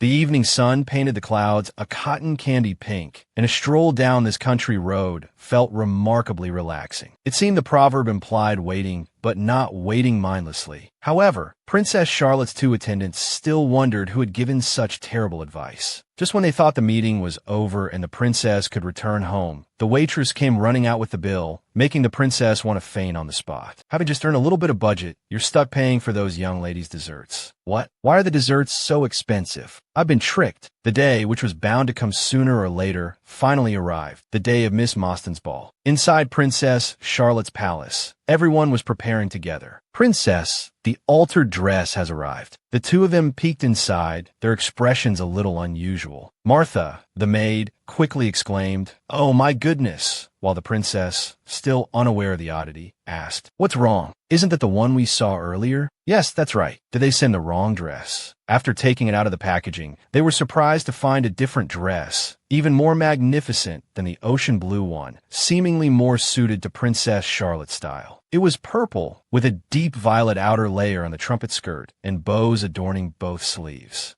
Did they send the wrong dress? Isn't this one very expensive? My hair is already done, and if there's no dress, I'll be late. How could the shop be so careless? Oh my princess, it seems Duke Adler sent you this dress. Surprisingly, the taciturn Duke Adler preferred actions. Perhaps he had secretly ordered a dress for her since that day, unsure if it would fit. Thanks to the letter, they discovered Duke Adler's gift. The letter read, "I will arrive at the princess's palace at 6 o'clock to escort you to Miss Mostyn's ball. Irenaeus von dem Adler." The maid beside her was already touched, covering her mouth with her hand. "He even sent you a dress. The Duke is so thoughtful. The princess must feel fortunate to have such a fiancé." But Princess Charlotte, after some thought, pouted and said, "When it's just the two of us, he's quite cold." Finally, the time came. The princess even specifically wore purple shoes to match the dress the Duke had sent. She descended the stairs. Her hairstyle also changed, a purple ribbon added at the back to complete the overall look. Everything fit, harmonizing beautifully. The already beautiful princess became even more captivating in her fiancé's gift, and surprisingly, the dress fit perfectly, requiring no alterations. Duke Adler was truly thoughtful. Despite receiving a carriage invitation from Duke Adler, Princess Charlotte still valued her independence and autonomy. She reminded John, "Drive the carriage to the Mostyn residence and wait for me until the ball is over, just in case." "Understood. Yes, Your Highness." A short while later, the princess also appeared before her fiancé. Duke Adler spoke first. "I've been waiting for you." Both surprised and shy at this suggestive remark, Princess Charlotte could only address the Duke by his title, to which the Duke replied, "Princess Charlotte." Perhaps because they were not yet family, they still addressed each other with titles and surnames. On one side was the beautiful princess, her long hair flowing, her skin fair and smooth. On the other, the neat, clean, and fragrant prince. Hand in hand, they stepped into the carriage, ready for the ball. The white carriage, accented with gilded details, appeared pristine and luxurious. It was making its way through a cool forest. Seated in the carriage, Duke Adler initiated conversation once more. "What are your thoughts upon seeing my tailcoat?" Princess Charlotte replied with a radiant smile. "Of course, I can't stop admiring the nobility, elegance, and class of this coat. Surely no one will be more handsome than the Duke today." Shafts of sunlight filtered through the leaves, illuminating the carriage and reflecting off the jewels on the princess's neck, making her sparkle with exceptional brilliance. Duke Adler, no less dazzling, sat where the window was larger and the light shone brighter. Without hesitation, he declared, "So you've fallen for me again." This time, she almost choked. The man, with just a sliver of praise, became this narcissistic. Why the sudden onset of prince disease? But that was just her inner thought. Outwardly, she remained perfectly courteous. Of course, the Duke's charm is endless. Soon, they arrived at their destination, the coming-of-age ball of Earl Mostyn's daughter. Regardless, he was still Duke Adler. God was truly merciless. The object of the princess's obsession had changed, hadn't it? The main characters hadn't even arrived yet, but they were already the subject of much discussion. The Empire's most perfect match and the mischievous princess. There was bound to be plenty to talk about. Finally, arm in arm, they entered the ballroom. Princess Charlotte was momentarily intimidated, but her specialty was concealing her true emotions. "This is my first time in such a place, so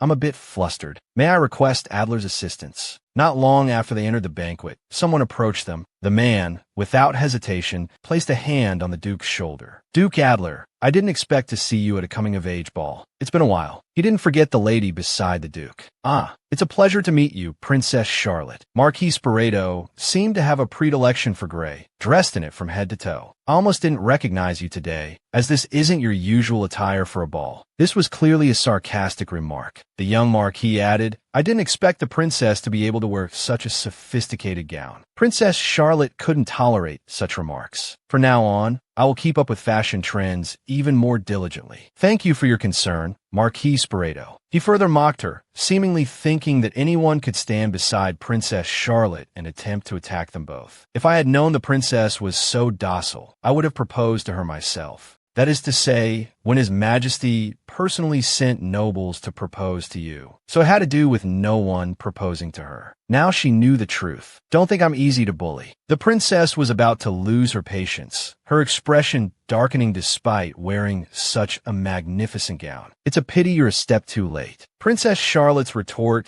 left him dumbfounded, and he began to grow more indignant. It seemed he wouldn't back down. No one knew what his intentions were, but he requested to borrow the princess's fiancé. Then, please allow me to borrow Duke Adler for a moment. He offered the most plausible excuse. He doesn't usually appear in aristocratic circles, so everyone is quite interested in him. I hope you can understand. Of course, if you wish. Nobles were indeed skillful. Seconds ago, their faces were laced with sarcasm, but in the blink of an eye, they donned the most elegant and polite expressions. Of course, this was only while the other party was still present. When they left, Princess Charlotte's expression returned to her usual deductive state. She didn't explore or chat with others, simply sitting in a corner of the room, observing. The three people she had encountered at the tea shop earlier were also here, chatting and laughing merrily around Duke Adler. To Princess Charlotte, these were clearly people she had never interacted with. Duke Adler was the only one who exuded an aura. She quickly realized that everyone belonged to a certain group for better or worse. But what about her? Charlotte, are you wearing that dress to attract attention? This truly stems from loneliness, which you've never had before. Not showing it on the outside. You might have already been strong. Perhaps you only know how to strive through eye-catching and unconventional attire. Having lived in Charlotte's body for a few weeks, I've grown attached to her. This really isn't good at all. Princess Charlotte, while mocking herself, grew increasingly sullen. After all, luckily, no one cared. Since no one noticed, she quietly slipped out of the ballroom. She wasn't weak. She wasn't leaving because she felt lonely. She had other things to do.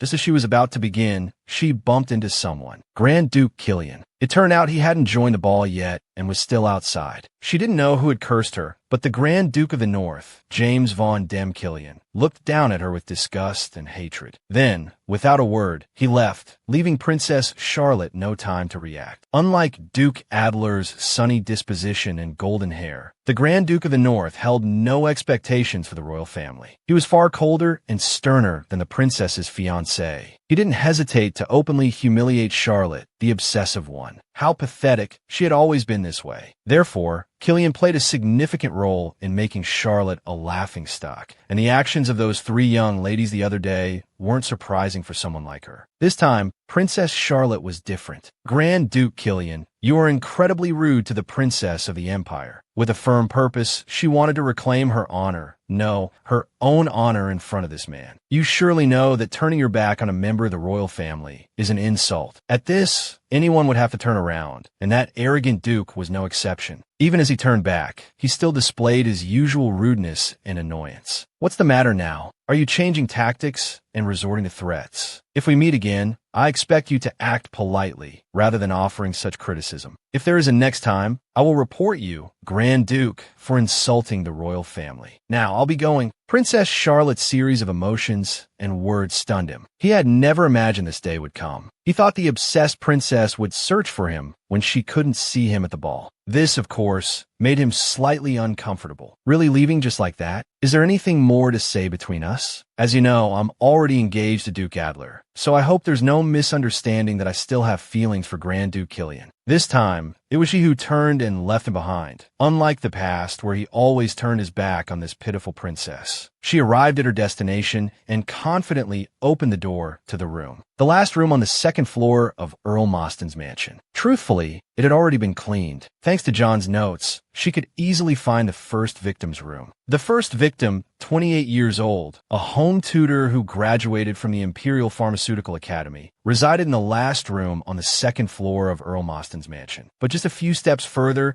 Princess Charlotte suddenly started coughing violently. What's going on? It was clearly an allergic reaction. As she saw the red rash on her wrist, she immediately noticed something was amiss with her body. I have to get out of here quickly before the allergic reaction gets worse. Just as she was about to leave, someone noticed her. A blonde maid standing behind her called out, "Who are you?" By then, it was too late. Earl Mostyn's maid. If there were rumors that the princess was investigating the series of murders at the Earl's mansion. Wait, this maid didn't know she was the princess. She had to escape immediately to avoid suspicion.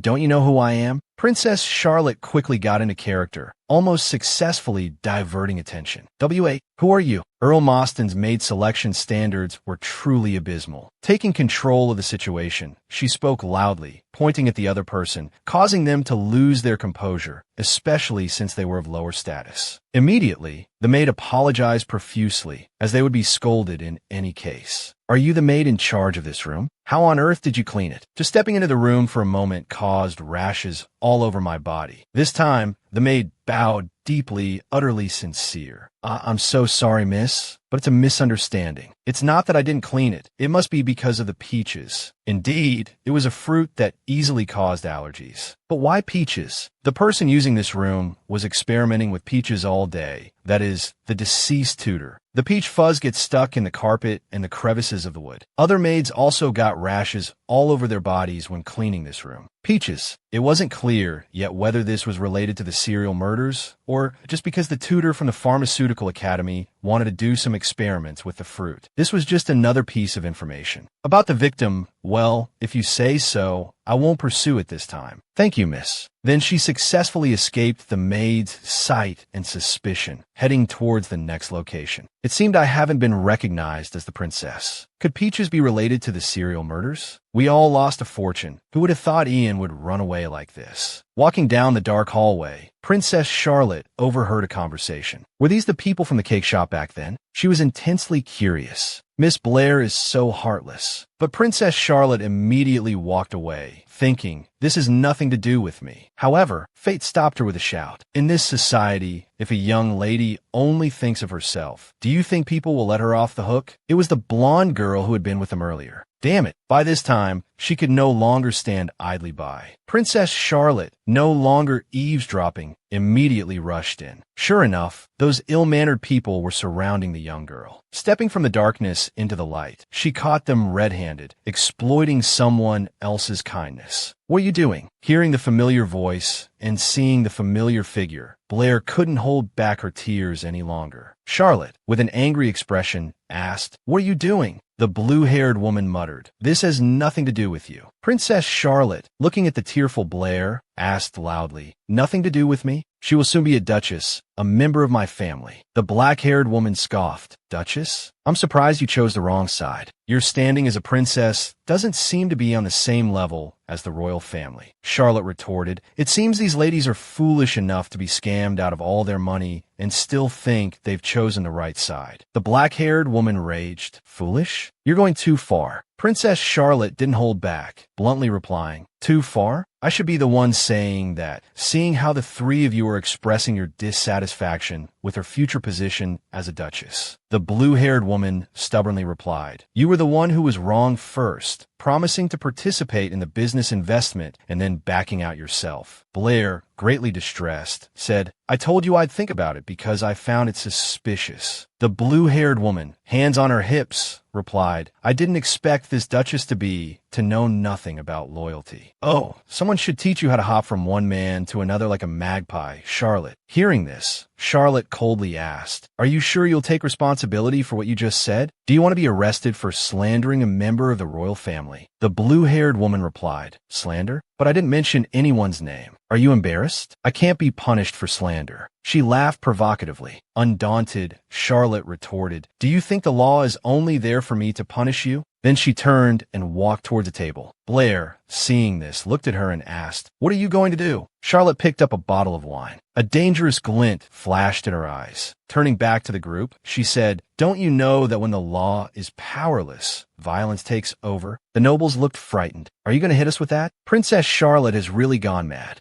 In less than 10 seconds, they had vanished without a trace. Only 2 people remained in the hall. Charlotte scratched her head and said to Blair with a smile, please don't misunderstand. I wasn't really going to hit them with this. I just wanted to scare them. Blair said gratefully, thank you, princess. Just like you said, princess, that business investment was indeed a scam. Mr. Ian was the mastermind, and he stole all the money because he owed a large sum to the casino. So thank you very much. Charlotte said, of course you're welcome. But her hand holding the wine bottle suddenly loosened. The wine bottle immediately slipped from her grasp, crashing to the floor with a loud smash. Blair rushed forward worriedly. Are you all right? Princess Charlotte offered a reassuring, albeit weak, smile. Oh, I'm fine. I seem to have suddenly lost all my strength. Just then, Adler's voice called out from the doorway, his tone laced with panic as he called his sister's name. Blair, what are you doing? Charlotte glanced down at the shattered bottle, then back up as Adler addressed her accusingly. Princess Charlotte, did you do this? Charlotte nodded, accepting responsibility. Yes, I did break the bottle. Blair also moved towards her brother, calling out, Brother. However, Adler swiftly cut her off, his voice rising. What were you planning to do to my sister? His sister quickly intervened. It's a misunderstanding. Let me explain. Adler's voice was deep with suspicion. I saw your close friends running out of the room screaming, and then I heard the sound of breaking glass. I don't think I need any explanation. Charlotte thought to herself, given the circumstances, it's understandable that he's mistaken. So, she attempted to clarify. It's not what you think. I think you've misunderstood. Adler, unwilling to listen, rushed to criticize. Are you lying again? Didn't the princess just admit to breaking the bottle? Are you going to pretend to ignore the state of this room? Charlotte tried to explain to him. The thing is, unexpectedly, Adler cut her off coldly. I don't want to hear your excuses. I thought you had changed this time, but it seems your true nature can't be hidden. Charlotte was stunned to hear him say this. Looking at Adler's expression, she thought, this is the look of someone who won't believe anything I say, or someone who doesn't want to believe me. Charlotte didn't want to explain further to someone unwilling to understand. So this time, she chose to sigh silently. Utterly disappointed, Charlotte simply walked away in silence. In the end, he still didn't want to hear my explanation. Charlotte walked out of the castle alone, leaving the tedious and noisy party behind. Deeply frustrated, she muttered to herself, her face flushed. I was just trying to help. Maybe Duke Adler wants to kill me because he just hates me. At the thought, her hands trembled slightly. I was wrong. I don't have any power in my hands. Just then, a voice suddenly called out from behind her. You're leaving earlier than I expected. Not dancing. Watson had appeared behind her at some point. Charlotte turned around. I don't dance in the moonlight. Her face seemed even more sorrowful. Watson shrugged. What's the point of dancing? In the end, it's just spinning in place. I also guessed that the princess wouldn't leave with Duke Adler. Wait here, I'll call a carriage. Charlotte frowned, refusing. I don't want to. It's too dark. Let's go together. Watson teased. Oh, the princess doesn't like being alone in the dark, does she? Is the princess asking me to save her from the rabbits again? You're right, we'd better go together. Seeing him smiling so brightly, Charlotte shyly warned him, Stop teasing me. Watson smiled and extended his hand towards her. Do you want to walk to the carriage yourself? Or do you want me to carry you? Charlotte was a little surprised at his words, but quickly made up her mind. She placed her hands on Watson's back. All right, I want to rest for a bit too. Being carried by Watson, Charlotte shyly asked him, Am I heavy? Watson replied, Of course not. I knew the princess's hands were weak, but I didn't expect you to be this light, with no strength at all. Neither of them noticed that someone was watching them from upstairs. A few seconds later, Charlotte turned her head and saw him. Possibly still angry, Duke Adler's expression looked grim. Just then, Watson called out, Princess. Charlotte stopped looking at Adler and turned to speak with Watson. Watson, with a genuine smile, said, Honestly, the dress you tried on at the shop would have been more dazzling. Charlotte simply smiled without replying. The next morning, a voice echoed through the princess's castle. Aren't you going to write to Duke Adler today, either? The one who sends letters every day regardless of the outcome. Did you quarrel with his sister at the social gathering? Charlotte simply covered her face with her hands in frustration, not answering. Just then, someone rushed in, calling out, Princess. Mars exclaimed in surprise, Oh my, you startled me, Mr. Watson. It's quite rude to barge in like that. Charlotte, resting her chin on her hand, addressed him. I told you that you didn't need to gar me today, as I had nothing scheduled. Watson, still catching his breath, reported 2 words, his head bowed. Fifth. Charlotte asked, puzzled, What do you mean? Watson continued, his expression serious. The serial murders. The 5th victim was just discovered this morning. Someone you know quite well, Princess. The 5th victim is Sabergat, the commander-in-chief of Cordina. The scene shifts to the male protagonist. Duke Adler's family enjoyed royal wealth and favor. Reinos von dem Adler, Reinos Vorschott, had attracted the attention of many girls since childhood. Renius Adler, inheriting his parents' excellent genes, grew into a handsome man, but into Adler's seemingly perfect life, misfortune gradually crept in. A servant addressed him. "Master, the proposal letters from the noble ladies have arrived." Adler, as usual, said coldly, "Proposal letters? Burn them." His mother, lying in bed, exclaimed, "What? What do you mean, burn them?" Seeing his doctor greet him, "You've come, master." His mother immediately interrupted the doctor. "Stop, get out." "And Renius, I'm worried about your marriage. How about those young ladies lately?" Adler stated frankly, "My responsibility is to help you recover, mother." His mother, frowning, suggested, "Get married first." "No, at least I should see you married." Adler knelt by his mother's bedside. "Mother, don't say such things."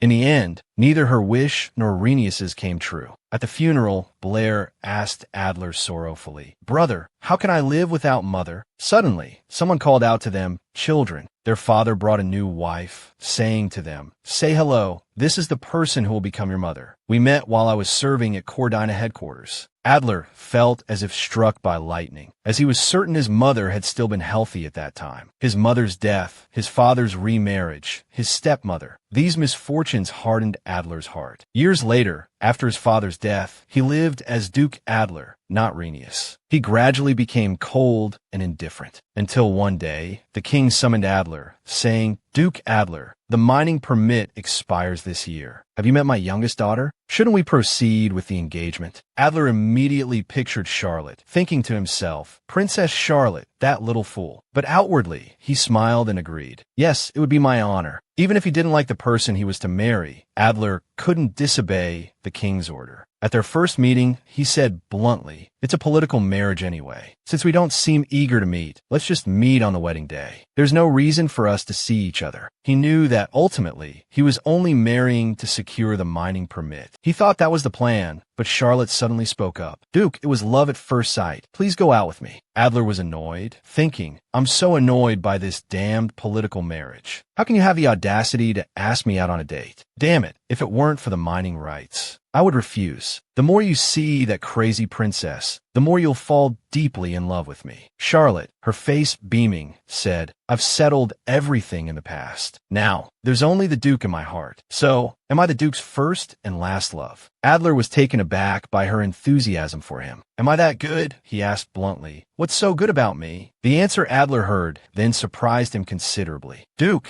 your golden hair is like the spring sunlight shining on the fields, and your blue eyes remind me of the deep." Gazing into a mirror, Adler blushed involuntarily, thinking, "Since you like me so much, I'll respond out of courtesy." He asked his subordinate beside him, "Have you prepared what I requested earlier?" Alfred bowed his head and replied, "Yes, sir. These are tickets to the opera performance that has been quite popular in social circles these days. I purchased 3 for the VIP section." Adler nodded in satisfaction. "Well done. Let's go." They soon arrived at the performance venue, where the singer was humming on stage. Charlotte, seated beside him, kept talking to Adler, who was hiding his face behind a newspaper. "It would be even better if I could sit facing the Duke and have an intimate conversation. I'm so happy just to see the Duke's face." Her words made Adler blush. Fortunately, the newspaper hid his face. Pleasant music filled the entire auditorium. Adler thought to himself, "I thought I could enjoy myself properly by buying 3 VIP tickets, but now Charlotte is falling asleep with her head on my shoulder." He continued his internal monologue. "You're still a picky, well-mannered, yet undeserving woman. Once this song is over, I'll push this annoying head away. One more song, one more song." This continued until he realized it was already the 5th song. Adler placed his hand on her head, thinking, "You're not with a stranger, but in your fiancé's arms. Isn't this a bit inconsiderate?" Perhaps recalling her words to him, "I can't sleep because I'm obsessed with the Duke's handsome face," he thought. "Perhaps you couldn't sleep because of me. If I don't want to experience this unpleasantness again, I need to arrange meetings in the future so the princess won't fall asleep from insomnia." From then until Miss Mostyn's coming-of-age ceremony, it was the worst period for Adler. In his office,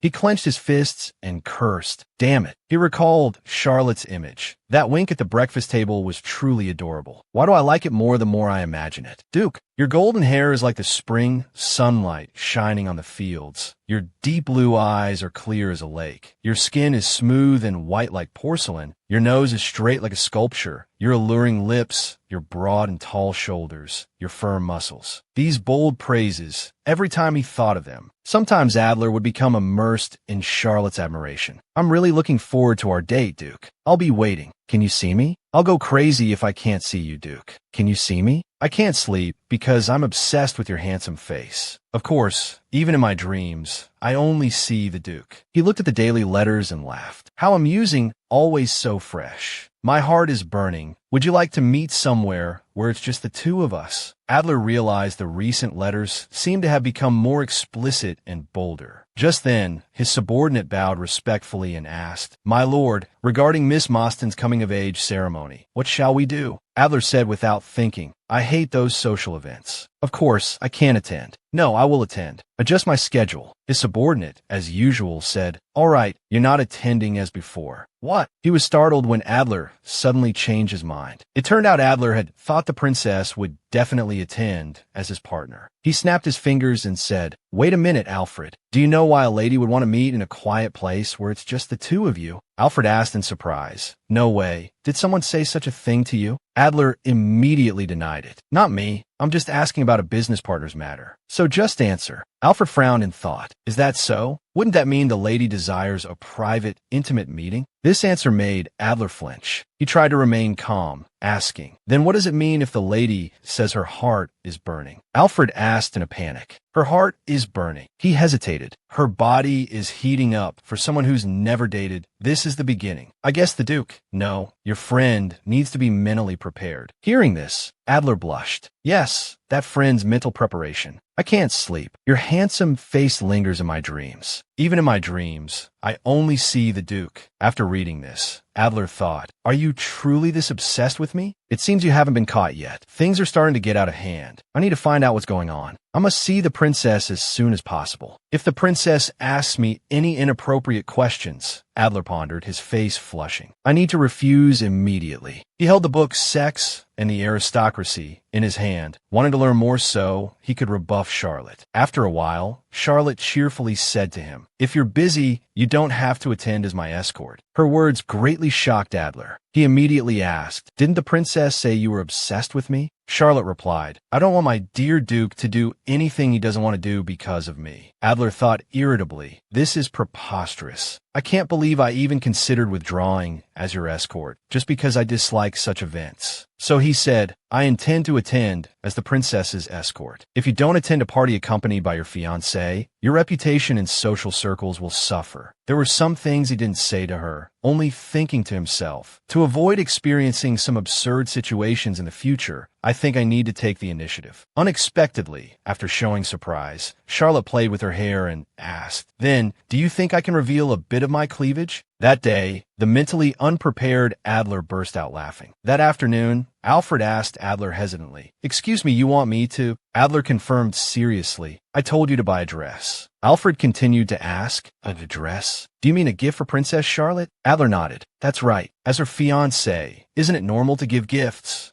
Actually, the castle's budget for the princess shouldn't allow for buying a new dress. The mining permit renewal won't go very far. They need to see the royal family's loyalty. He thought to himself that this was also necessary. After understanding, Alfred nodded in acceptance. "Yes, I'll prepare it as instructed and deliver it to you." At that moment, he was surprised to hear Adler say 2 words, cleavage. Alfred, afraid he had misheard, asked again, "Excuse me?" At this, Adler turned his head. "No, I mean show me the design before ordering." Then he repeatedly shook his head. Any dress with a neckline that revealed even a little was immediately rejected by Adler. Alfred was completely helpless, not knowing how to deal with the Duke's demanding requirements. So Adler decided to personally choose a dress for his future wife. He didn't know what he saw, but his eyes suddenly lit up. A beautifully designed dress caught his attention, and most importantly, it met the first criterion, no cleavage. Alfred was surprised to see that gleam in Adler's eyes. Adler, no longer hesitating, strode towards that shop. Who could have imagined the outcome? The clerk bowed her head and refused. "I'm sorry, sir. but this dress has already been reserved. Adler, unfazed, declared, I'll buy it. This made the clerk very embarrassed. Oh, certainly you have a good eye, but Miss Whitaker has already. Adler, the overbearing CEO, interrupted her. It seems you didn't hear me clearly. Have you forgotten who I am? He coldly threatened the clerk, making Alfred's jaw drop in astonishment. So the clerk reluctantly agreed. Yes, Duke Adler. She thought, if he wants something, he gets it. I've heard people say that. Suddenly, Adler spoke. Triple the price. Is this compensation enough? The clerk felt as if she had discovered a treasure island, with money raining down on her. She had no reason to refuse any longer. Afterwards, Adler planned to give the dress to the princess, but a murder unexpectedly occurred. The mansion was closed off for a while, preventing him from seeing Charlotte. Surprisingly, Charlotte went to great lengths to prevent the king's assassination. More importantly, Adler realized, the princess is the person I most want to see. I feel a strange sense of pride. That day soon arrived. At the evening party, many eyes were focused on them. Adler walked beside Charlotte, secretly pleased. I'm glad I bought this dress that doesn't reveal any cleavage. All the men's attention is focused on the princess. Perhaps I should have bought a less dazzling dress. At that moment, someone came to greet them. Duke Adler, I didn't expect to see you here. It's been a while. Oh, Princess Charlotte. Adler recognized him as Marquis Bridget. Ever since our days at the military academy, he's always harbored ambitions to rival me. This Marquis is quite bothersome, yet pretends to be friendly on the surface. However, there was another aspect Adler was unaware of. Bridget said bluntly, if I had known the princess was this beautiful, I would have proposed to you. Adler frowned. Every word he uttered fueled his irritation. Bridget, however, nonchalantly feigned friendliness. I'm going to borrow Duke Adler for a bit. Everyone's quite interested in this fellow. When he heard Charlotte's reply, Adler was displeased. Charlotte agreed with a bright smile. All right, you may, Adler thought. Your role is to always listen and respond respectfully. If you show even a hint of displeasure, I can use it as an excuse to stay by your side. Soon after, Adler was led away by Bridget. As people saw him, they exclaimed in surprise, Oh, Duke Adler. I never thought I'd encounter the Duke at a party. Bridget immediately boasted, I just rescued Duke Adler from the kingdom's most dreadful lady. They gloated. I mean, how angry must the princess be right now? A catty, pink-haired girl whispered, Did you know the dress Princess Charlotte is wearing today was stolen from Viscount Whitaker's daughter? The Viscount's daughter immediately put on a sorrowful expression and continued, It's so unfair. I couldn't even sleep. This was a dress I painstakingly rented. Suddenly, someone from the royal family appeared at the shop and demanded to buy my dress. The other girls gasped, exclaiming in unison, Oh my, how could that happen? The brown-haired girl sighed, feigning victimhood. When the princess demands a dress, how can the shopkeeper refuse? The shopkeeper had no choice but to give it to her. The girls then berated Charlotte. What a rude lady. The princess is definitely going to get into trouble. At this point, Adler couldn't listen any longer and stepped forward, asking, Miss Whitaker, where did you hear about this dress? Whitaker immediately put on a wronged expression. The princess told me when she was there. The Duke might be surprised if he saw that scene. Even though she said harsh things to me, she cried and pretended to be pitiful. Adler coldly asked her, Are you sure what you're saying is true? Miss Whitaker, I'm asking you if this is factual. Whitaker nodded. Yes, of course. Princess Charlotte stole my dress. Adler chuckled. I bought that dress. Whitaker was so surprised she couldn't speak. You? Adler coldly reiterated. I bought the dress directly at the shop. I am the rude person you mentioned. If I remember correctly, Miss Whitaker wasn't present. Exposed in front of so many people, Whitaker gave an embarrassed laugh. Did I say I was there? I'm mistaken. Actually, I heard from the shopkeeper that Princess Charlotte. Adler said straightforwardly. The shopkeeper didn't know who would wear the dress. I bought it and gave it to the princess as a gift. Miss Whitaker's order was delayed. That is the truth of how the princess is wearing that dress today. You truly have a talent for storytelling.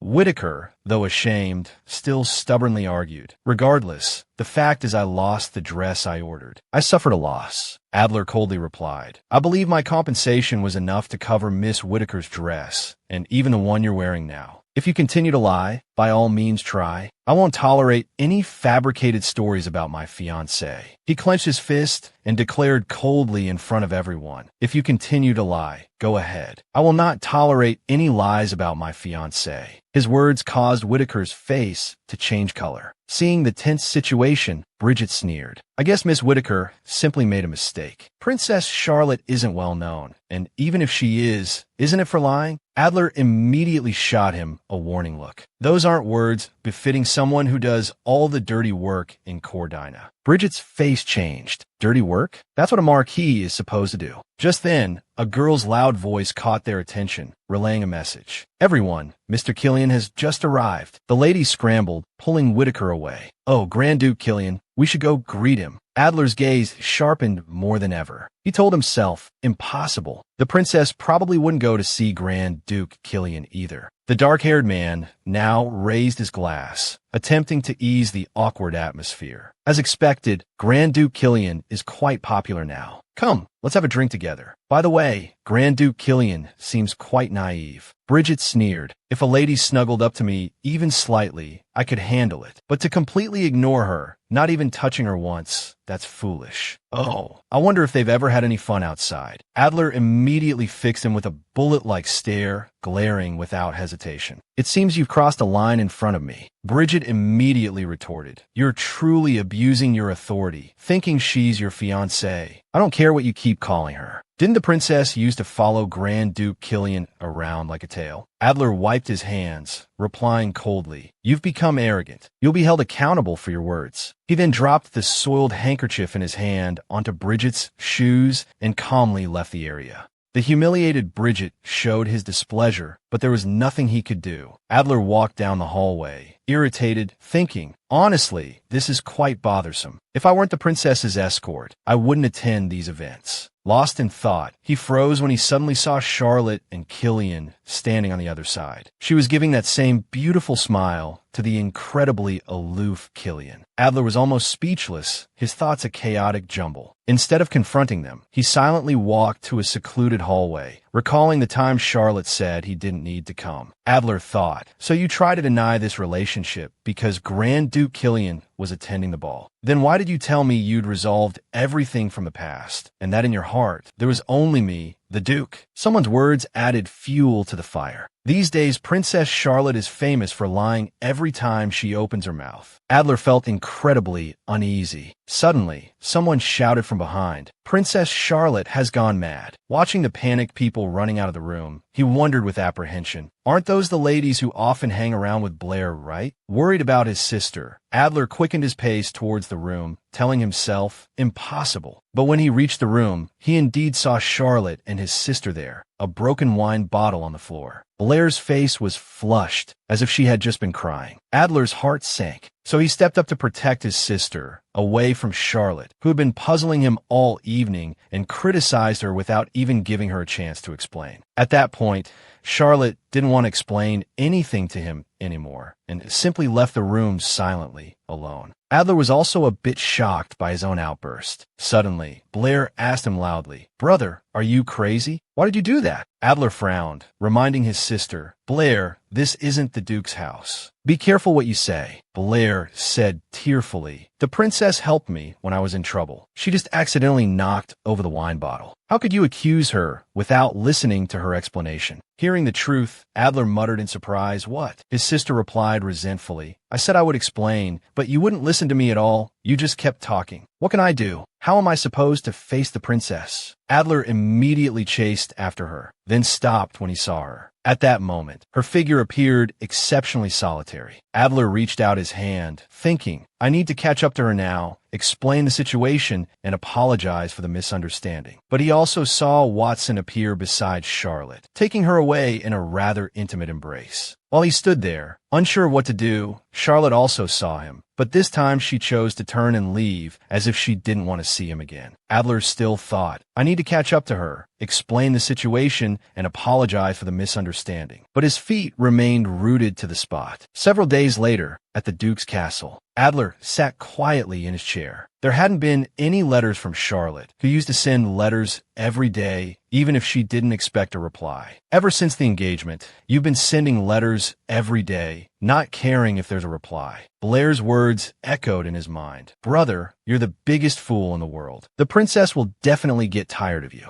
If it were me, I wouldn't want to see you again. Adler gave a self-deprecating laugh. We don't even have to see each other until the wedding. Even if she doesn't like me anymore, it won't change anything. I can't be heartless. Absolutely not. Suddenly, the door was flung open by a frantic Alfred. He rushed in. Your Grace. Duke Adler glanced at him, asking, What is it? You didn't even knock. Alfred reported the shocking news. It's a letter from Princess Charlotte. Adler feigned calmness, coughing slightly. You're making such a fuss. It's just a letter. Alfred hurriedly presented the letter, saying, That's because Princess Charlotte is currently being held at the Investigation Agency's detention center. Adler's eyes widened in shock. What did you say? A few hours earlier, as Adler was secretly slipping away, Charlotte was walking hurriedly, asking Watson. The culprit reappeared after 10 weeks, right? What's the estimated time of the incident? Watson immediately reported back. It was likely this morning. The modus operandi is similar to the previous 4 cases, so the investigation agency has also concluded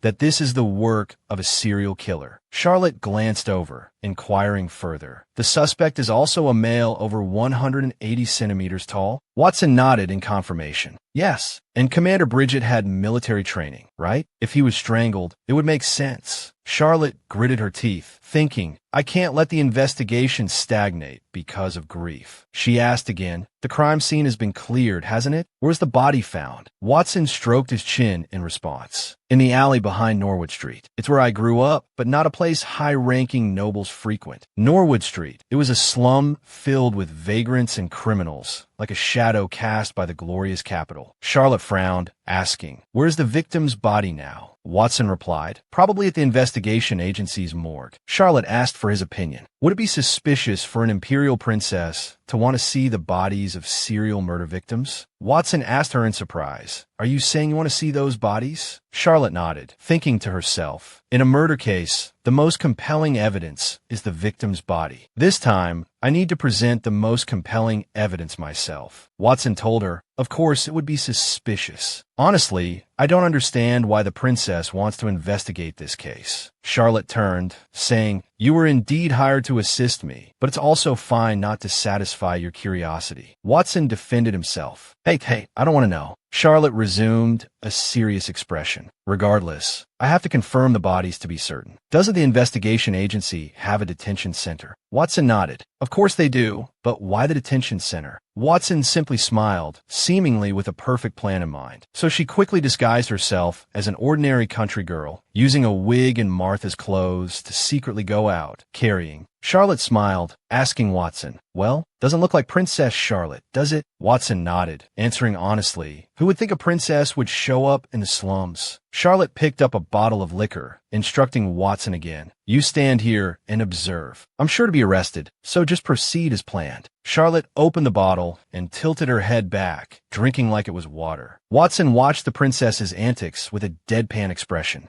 Stumbling around, 30 minutes later, 2 police officers looked at Charlotte with disdain. Hey girl, don't live like this. What's this in broad daylight? Goodness, stop it. She's skinny as a stick, but her voice is so loud. And so, Charlotte was brought to the detention center on the charge of drunken disorder. According to imperial law, individuals who, in a state of intoxication, harm those around them with vulgar words and actions are imprisoned for the crime of drunken disorder. It was a minor offense, releasable with a small amount of bail. Charlotte chuckled inwardly, praising her perfect plan. Though imprisoned, a minor crime wouldn't attract the Emperor's attention, so she played her role perfectly, shouting at the officers, Hey, you can't lock people up like this. I won't let this go, I won't. The annoyed officer retorted, Oh, really? You girl, drinking in a place like this is asking for trouble. Don't you know there was a murder here this morning? Charlotte feigned ignorance. Nonsense, what murder? The officer scoffed. Haha, miss, don't you read the news? The victim's body is currently in the morgue next door. Charlotte, having successfully achieved her goal, smirked inwardly. Good, so the morgue is next door. So she requested, Sir, I need to use the restroom. The officer crossed his arms, speaking impatiently. This drunk girl is just looking for trouble. Charlotte raised her voice in response. If something happens here, are you responsible? The officer replied coldly, No, hold it in. Charlotte, feeling utterly indignant, yelled, Hey, where's the chief? Call the chief. Do you know who I am? Who I am? Where's the chief? Yesterday we had lunch together, went to the sauna, and got completely drunk. If I pee here, are you responsible? Pee right here. As she spoke, she lifted her skirt, threatening the officer, who could only turn his face away, muttering, "Oh, honestly, this woman, fine,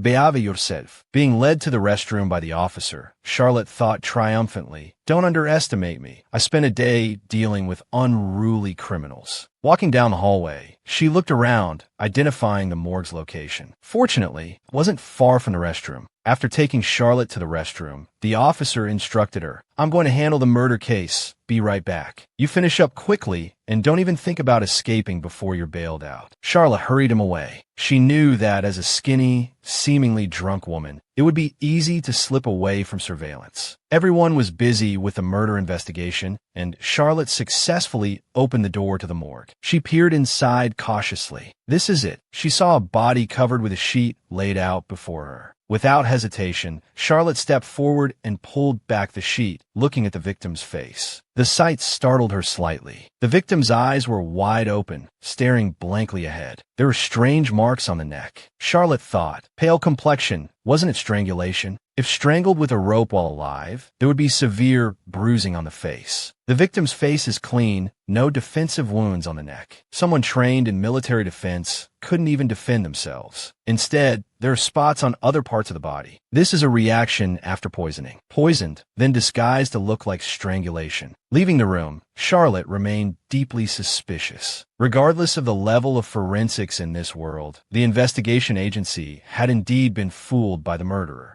Why would the murderer tamper with the cause of death? Just then, a police officer handling the case passed by and, seeing Charlotte lost in thought, asked, "Girl, aren't you done yet? Sobered up yet?" He showed her a box containing a zip bag with a rope inside. "Look, this is the murder weapon. We're busy handling such a big case. We don't have time for petty criminals like you. So sit quietly and sober up." Charlotte's eyes remained fixed on the suspicious rope. A moment later, her surprised voice echoed through the detention center. "What? You're saying you can't be my guarantor? Civilians can be guarantors for petty crimes, right?" Watson crossed his arms. "But I'm not a civilian. Thanks to the princess, I'm a parolee." Charlotte only then remembered, holding her head in her hands in frustration. "Oh no, what am I going to do? Who can bail me out?" She lamented inwardly. "I have nowhere to turn. If the palace finds out, the princess's budget will be cut. There's one person, not from the palace, but who would come for me." So she told Watson, "I need to send a letter." This was the reason for the current scene. Adler, drenched in sweat, rushed to the detention center. Upon receiving the letter, he'd rushed over without a second thought. Seeing Charlotte in ordinary clothes, disguised as someone else, Adler asked in bewilderment, "What in the world is going on?" Charlotte, sitting on the floor, smiled, complimenting him. "Duke, you came. Even covered in sweat, you're still charming." Adler asked her with concern, "What are you doing here?" Charlotte replied instantly, "As you can see, I've been detained." Adler sighed, and after completing the bail procedures, asked, "Charged with drunken disorder. And what's with the ridiculous wig?" Charlotte answered playfully, "A woman wants to let loose sometimes. Since you're here, can you get me out? Please keep my identity as a princess a secret." The officer, seeing Adler, was astonished. "Oh my goodness, isn't that Duke Adler? What's going on?" Charlotte, standing to the side, desperately wanted to tell the officer, "This is the man you're looking for. The investigation agency is immersed in a murder investigation, yet they've arrested his fiancée for drunken disorder, while he, the real murderer,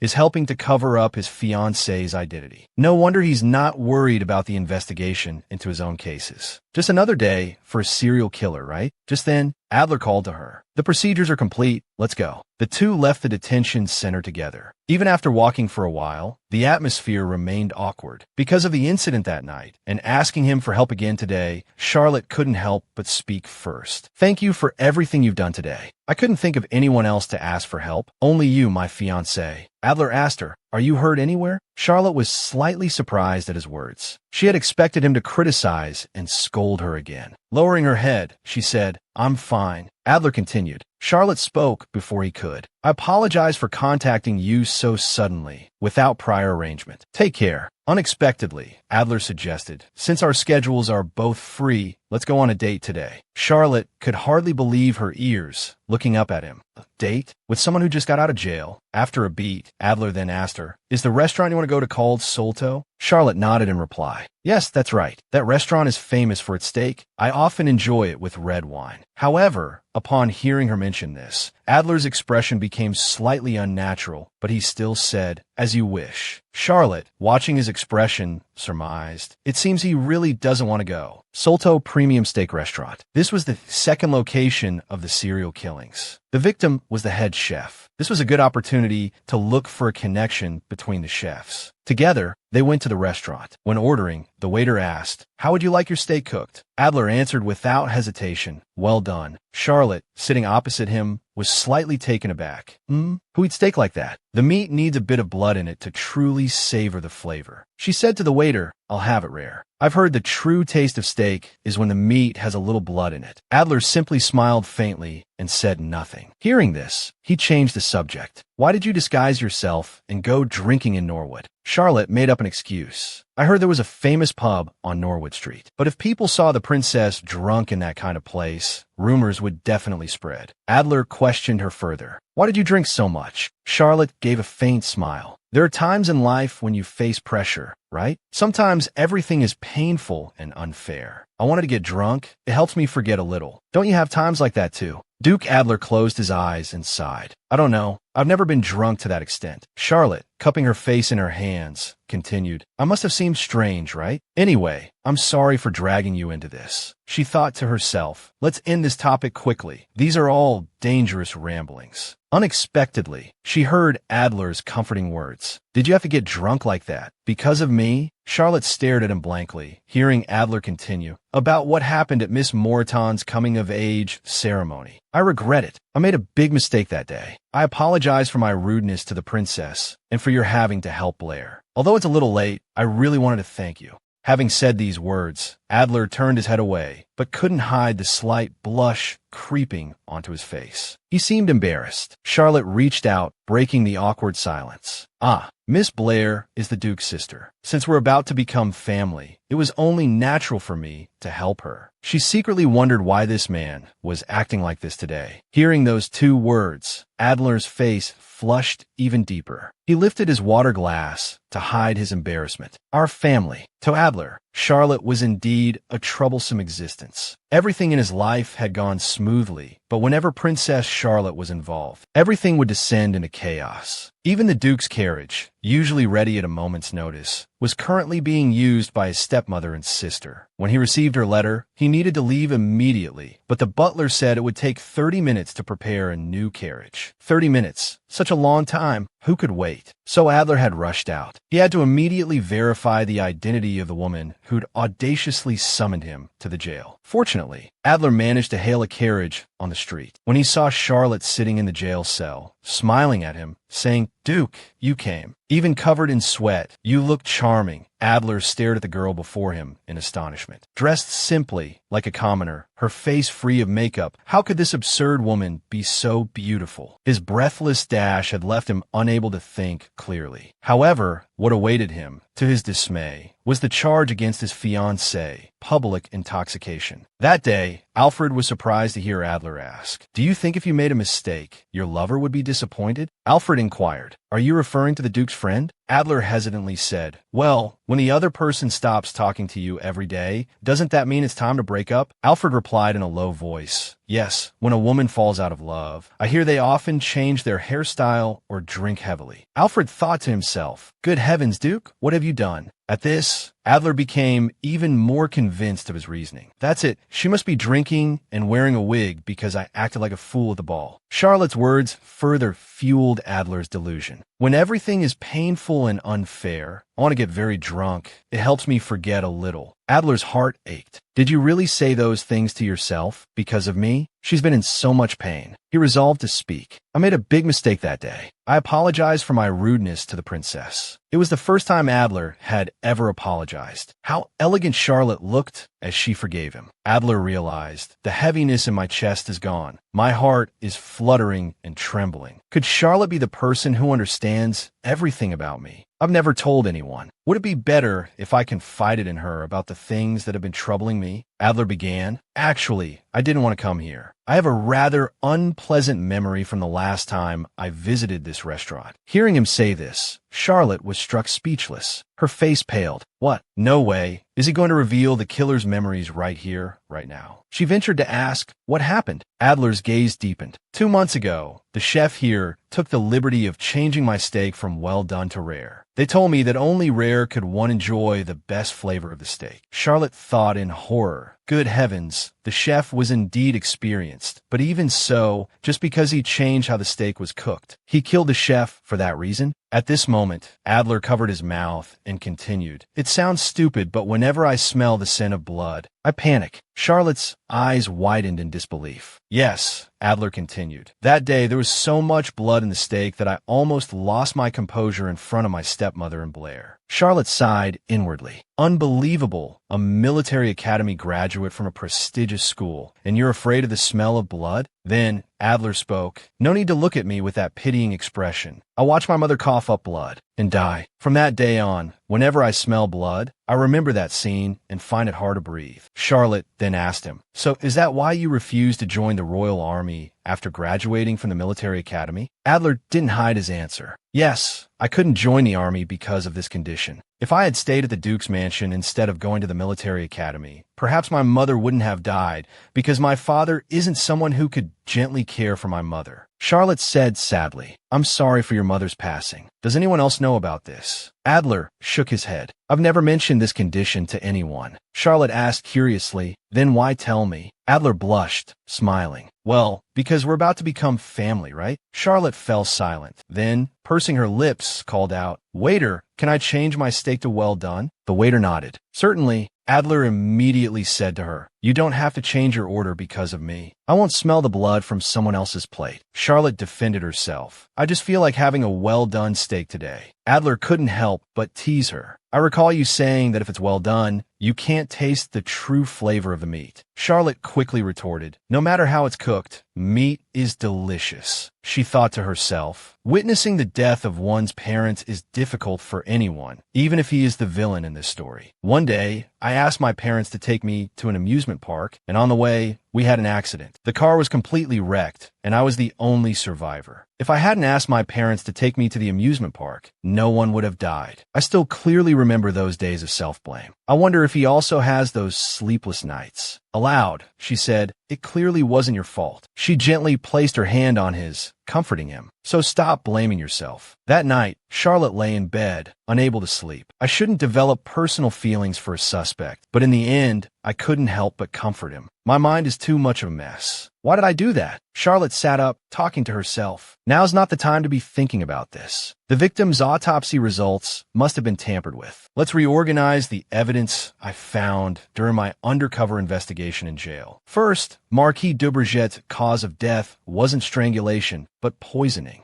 If that's the case, there are two hypotheses. One, the real culprit behind Marquis de Brigette's murder exists and is trying to frame the serial killer for their crime. Two, not only the Marquis, but the victims of the past cases were also poisoned, not strangled. Though I haven't examined the victims of the past cases yet, the second hypothesis seems more credible. That unique way of tying the garbage bags, the servants all use ordinary knots, not that kind of knot. That knot was used in all 5 murders, so it's highly likely the same perpetrator. If it's poisoning and not strangulation, the culprit doesn't necessarily have to be a tall man over 6 feet. Just a few days ago, I heard the testimony of the first victim, Miss Blair. She said, he was dismissed by my brother for neglecting his teaching duties. He was too focused on research and neglected teaching, which my stepmother argued was still understandable. It's a shame that such a thing happened after he became Miss Mostyn's tutor, Charlotte recalled. And then there's the chef who arbitrarily changed the doneness of Duke Adler's steak. Both victims were connected to the Duke and caused him distress. But is that really a motive for murder? Although he maintains a calm exterior, I don't think he would kill someone over such matters. Besides, the reason I initially considered him a suspect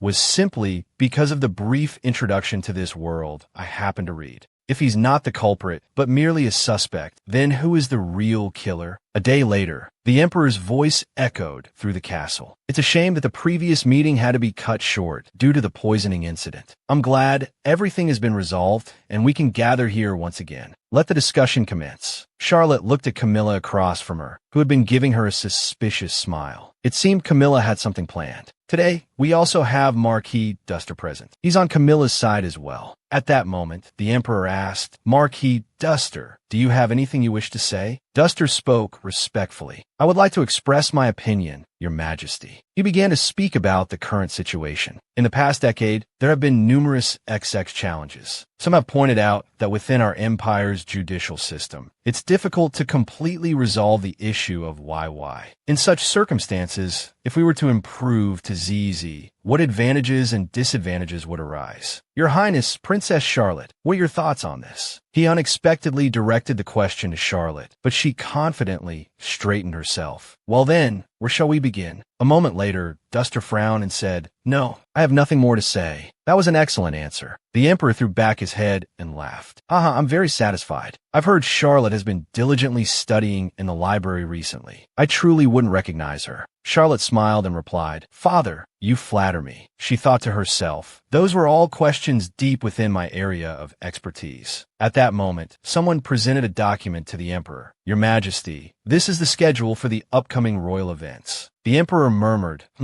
it's time for the Imperial Federation event, isn't it? A little explanation about the Imperial Federation event. This is an annual gathering of high-ranking officials from the Asgard Empire's subordinate nations, intended to promote friendship and strengthen the Federation among the nations within the Empire. However, in reality, it's also an opportunity for the subordinate nations to demonstrate their loyalty to the royal family. Duster further reported, due to the recent incidents, I have removed Cordina from the list of attendees. The Emperor nodded. Good. This event will be grander than ever before. We must firmly establish our stance to deter other nations from harboring the same intentions as Cordina. Marquis Duster bowed. Yes, I will follow Your Majesty's instructions. There is one more thing. We're preparing Princess Camilla's birthday party for this year in the Imperial Palace, correct? Unexpectedly, the Emperor said, No, prepare it in the princess's palace this time. Let us hold Princess Charlotte's birthday celebration in the Imperial Palace this year. Immediately, gasps and whispers rippled through the assembled nobles. Camilla, her face pale, stood up, unable to believe her ears. She cried out, Father! But the Emperor, as if he hadn't heard, turned and left the meeting room. Even Charlotte was utterly astonished. What was going on? The princesses' and princes' birthday celebrations were usually prepared in their respective palaces. However, each year, the Emperor could choose to hold any one of his children's birthday celebrations in the Imperial Palace. The chosen one had always been Camilla, fueling the feeling that in the original story, she would eventually become the heir to the throne. Come to think of it, if Charlotte hadn't realized this, Camilla might have been the only one among us to ascend to the throne alive, right? Prince Philip had said something similar during the poisoning incident. Although there was no concrete evidence, the incident seemed to have planted a seed of trust in the Emperor's heart, who was already deeply concerned about the background of the events. At that moment, Camilla, gritting her teeth, glared at Charlotte before angrily lifting her skirt and storming out. Charlotte shrugged, cursing her internally. What? Why glare at me? I didn't ask the Emperor to do this. Just then, a voice called out from behind her. Your Highness, today is our date, Adler said seriously. You haven't forgotten, have you? Moments later, as the two strolled outside the castle, Charlotte was still slightly surprised, thinking, strange, Duke Adler actually initiated the conversation. Now I'm starting to think he might not be the killer. I have absolutely no idea what to say. Adler started the conversation. Ahem, I noticed back then that Your Highness seemed to have a deep understanding of imperial law. Did you study it specifically? Charlotte turned to reply. Well, it's my specialty. Adler asked, puzzled, specialty? Charlotte explained, it means I studied it diligently. Adler replied in a low voice, I understand. If you don't mind, for this year's Imperial Federation event,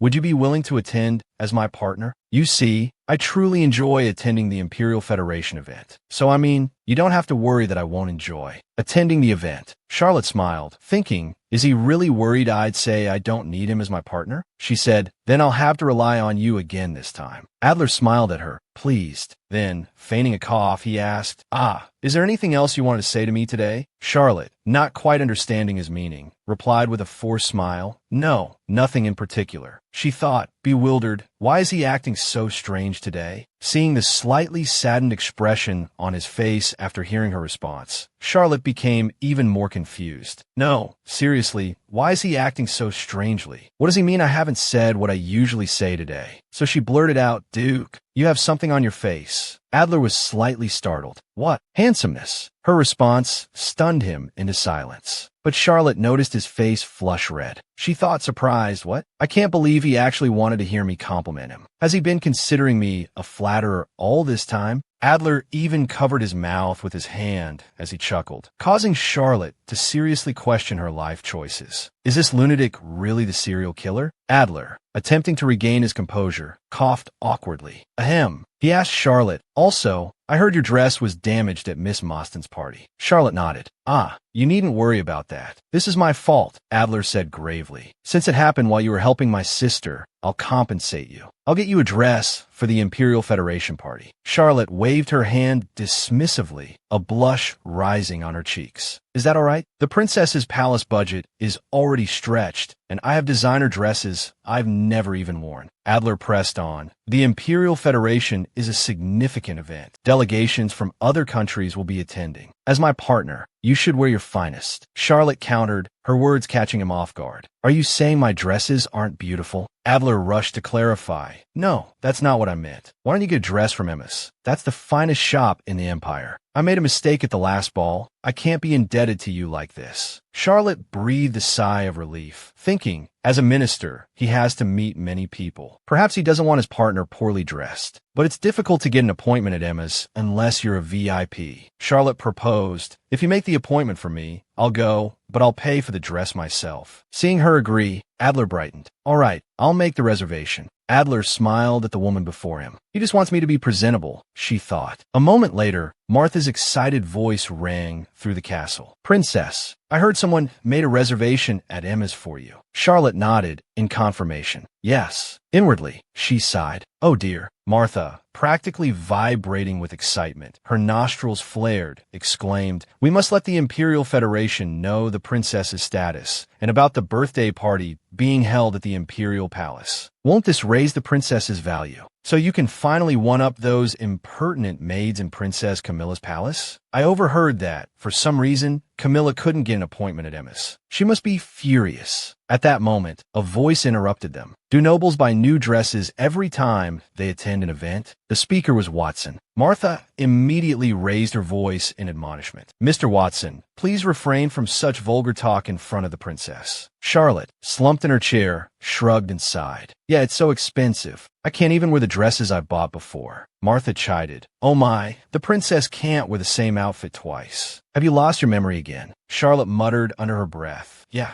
my soul still remembers poverty. She lounged back in her chair, weariness evident in her voice. It's a big event, so there are many things to prepare beforehand. It's not enough to just choose a dress on the day. Martha promptly lowered her head. Princess, please maintain your image. Charlotte asked casually. It's just us here, isn't it? She seemed to have forgotten Watson's presence. He blushed involuntarily, then turned swiftly. Yes, well, I still have work to do today, so I'll be going. I'll return for the meeting tomorrow. Charlotte waved him off. All right. Only then did she sit up, her gaze thoughtful as she watched Watson's retreating back, her mind replaying their earlier conversation. Watson had reported the last time Marquis was seen in public was when he attended Miss Mostyn's party. Charlotte nodded. Yes, I saw him that day as well. It wasn't a pleasant meeting, though. Watson had inquired, is today's meeting about Duke Adler? Charlotte covered her mouth. It's not so much about the Duke, but rather it troubles me in several ways. Watson had then told her, I heard the atmosphere between Marquis Maria and the Duke was quite tense. Charlotte replied, a hint of surprise in her voice. You wouldn't know. I didn't hear much, as the Marquis took the Duke elsewhere. Watson continued, no one has seen the Marquis since that day. So you see, Something must have happened. Charlotte thought to herself, this time as well, there's always something between the Duke and the victims. She pressed further. But why would a noble rising in the Imperial Army appear in Nordwood? Watson glanced at the file. I believe he went to meet with a human trafficking ring based in Nordwood. The Marquis didn't have the best reputation. After joining the Royal Army, he made great achievements in Cordina and became a commander. He was notorious for his cruel treatment of the coordinates. Recently, war orphans brought from Cordina have been trafficked as slaves within the Empire. Charlotte gasped. What? Isn't the Empire monitoring everything? Watson nodded. Yes, though it's illegal. But without proof, you can't accuse a noble, right? The Empire's laws are barbaric to commoners. Oh, right. Did you examine the body in the prison the other day? Charlotte hesitated. About that, actually. She trailed off, giving Watson a brief, edited account. Watson pressed her. Did you find anything else? Charlotte scratched her head awkwardly. Well, I actually went to see the storage room. As I expected, the body was horrific. No reason to tell him what I really found, she thought. This is the trial record of John Watson as a serving military investigator. Watson investigated Marquis de Brigette's atrocities against the coordinates. He reported this to his superior, Captain Kensington, but the captain demanded a cover-up. When Watson refused to cooperate, the captain pointed a gun at him. Under threat, Watson subdued the captain. In the end, he was prosecuted for assaulting a superior officer. Marquis Brachet testified in court against Watson. Watson might also hold a grudge against the Marquis. Furthermore, he also had a motive for the crime. I can't fully trust anyone now, Charlotte thought, a wave of loneliness washing over her. The scene shifted to a beautiful, ornate dress shop. The shopkeeper bowed respectfully. I've been waiting for you, Princess. It's an honor to serve you. Martha chirped excitedly. Princess, you said you had a reservation at Emma's. The shopkeeper bowed again. Duke Adler instructed us to take special care of the princess. Please allow me to introduce you to the finest dresses in our shop. Taking in the scene, Charlotte whispered to her maid. Martha, are we all right with the budget? Martha murmured back. Princess, now is not the time to back down. Buy it, it's fine. Even if Mr. Watson's salary has to be delayed, it's all right. And so, Charlotte began trying on a series of exquisite gowns. Truly the protagonist's halo, Watson and Martha thought, watching with delight. Finally, Charlotte made her decision. I'll take this one. Though Charlotte was inwardly weeping, everyone could tell it was the most expensive dress in the shop. Should I have let the Duke pay for it, after all? The shopkeeper presented the bill. Your Highness, this is the bill. Charlotte reached out, almost afraid to look. She dared only a peek.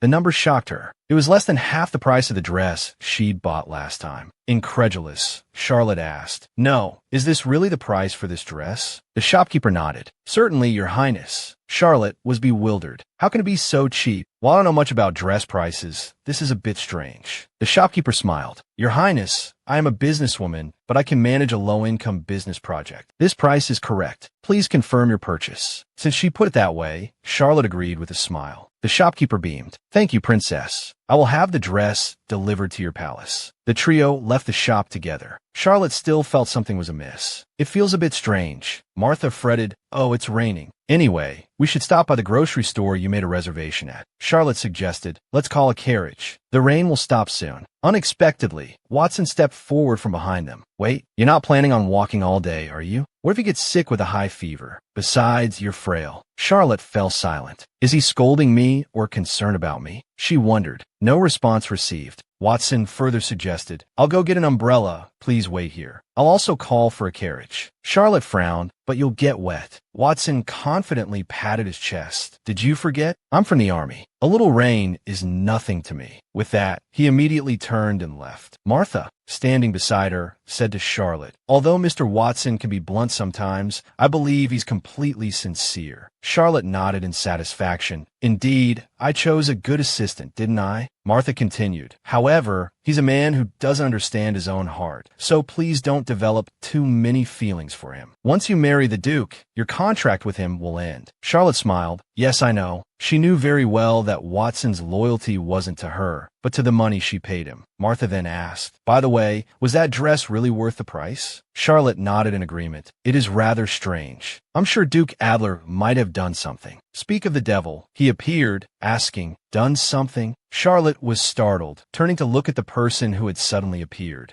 My goodness, it's the Duke.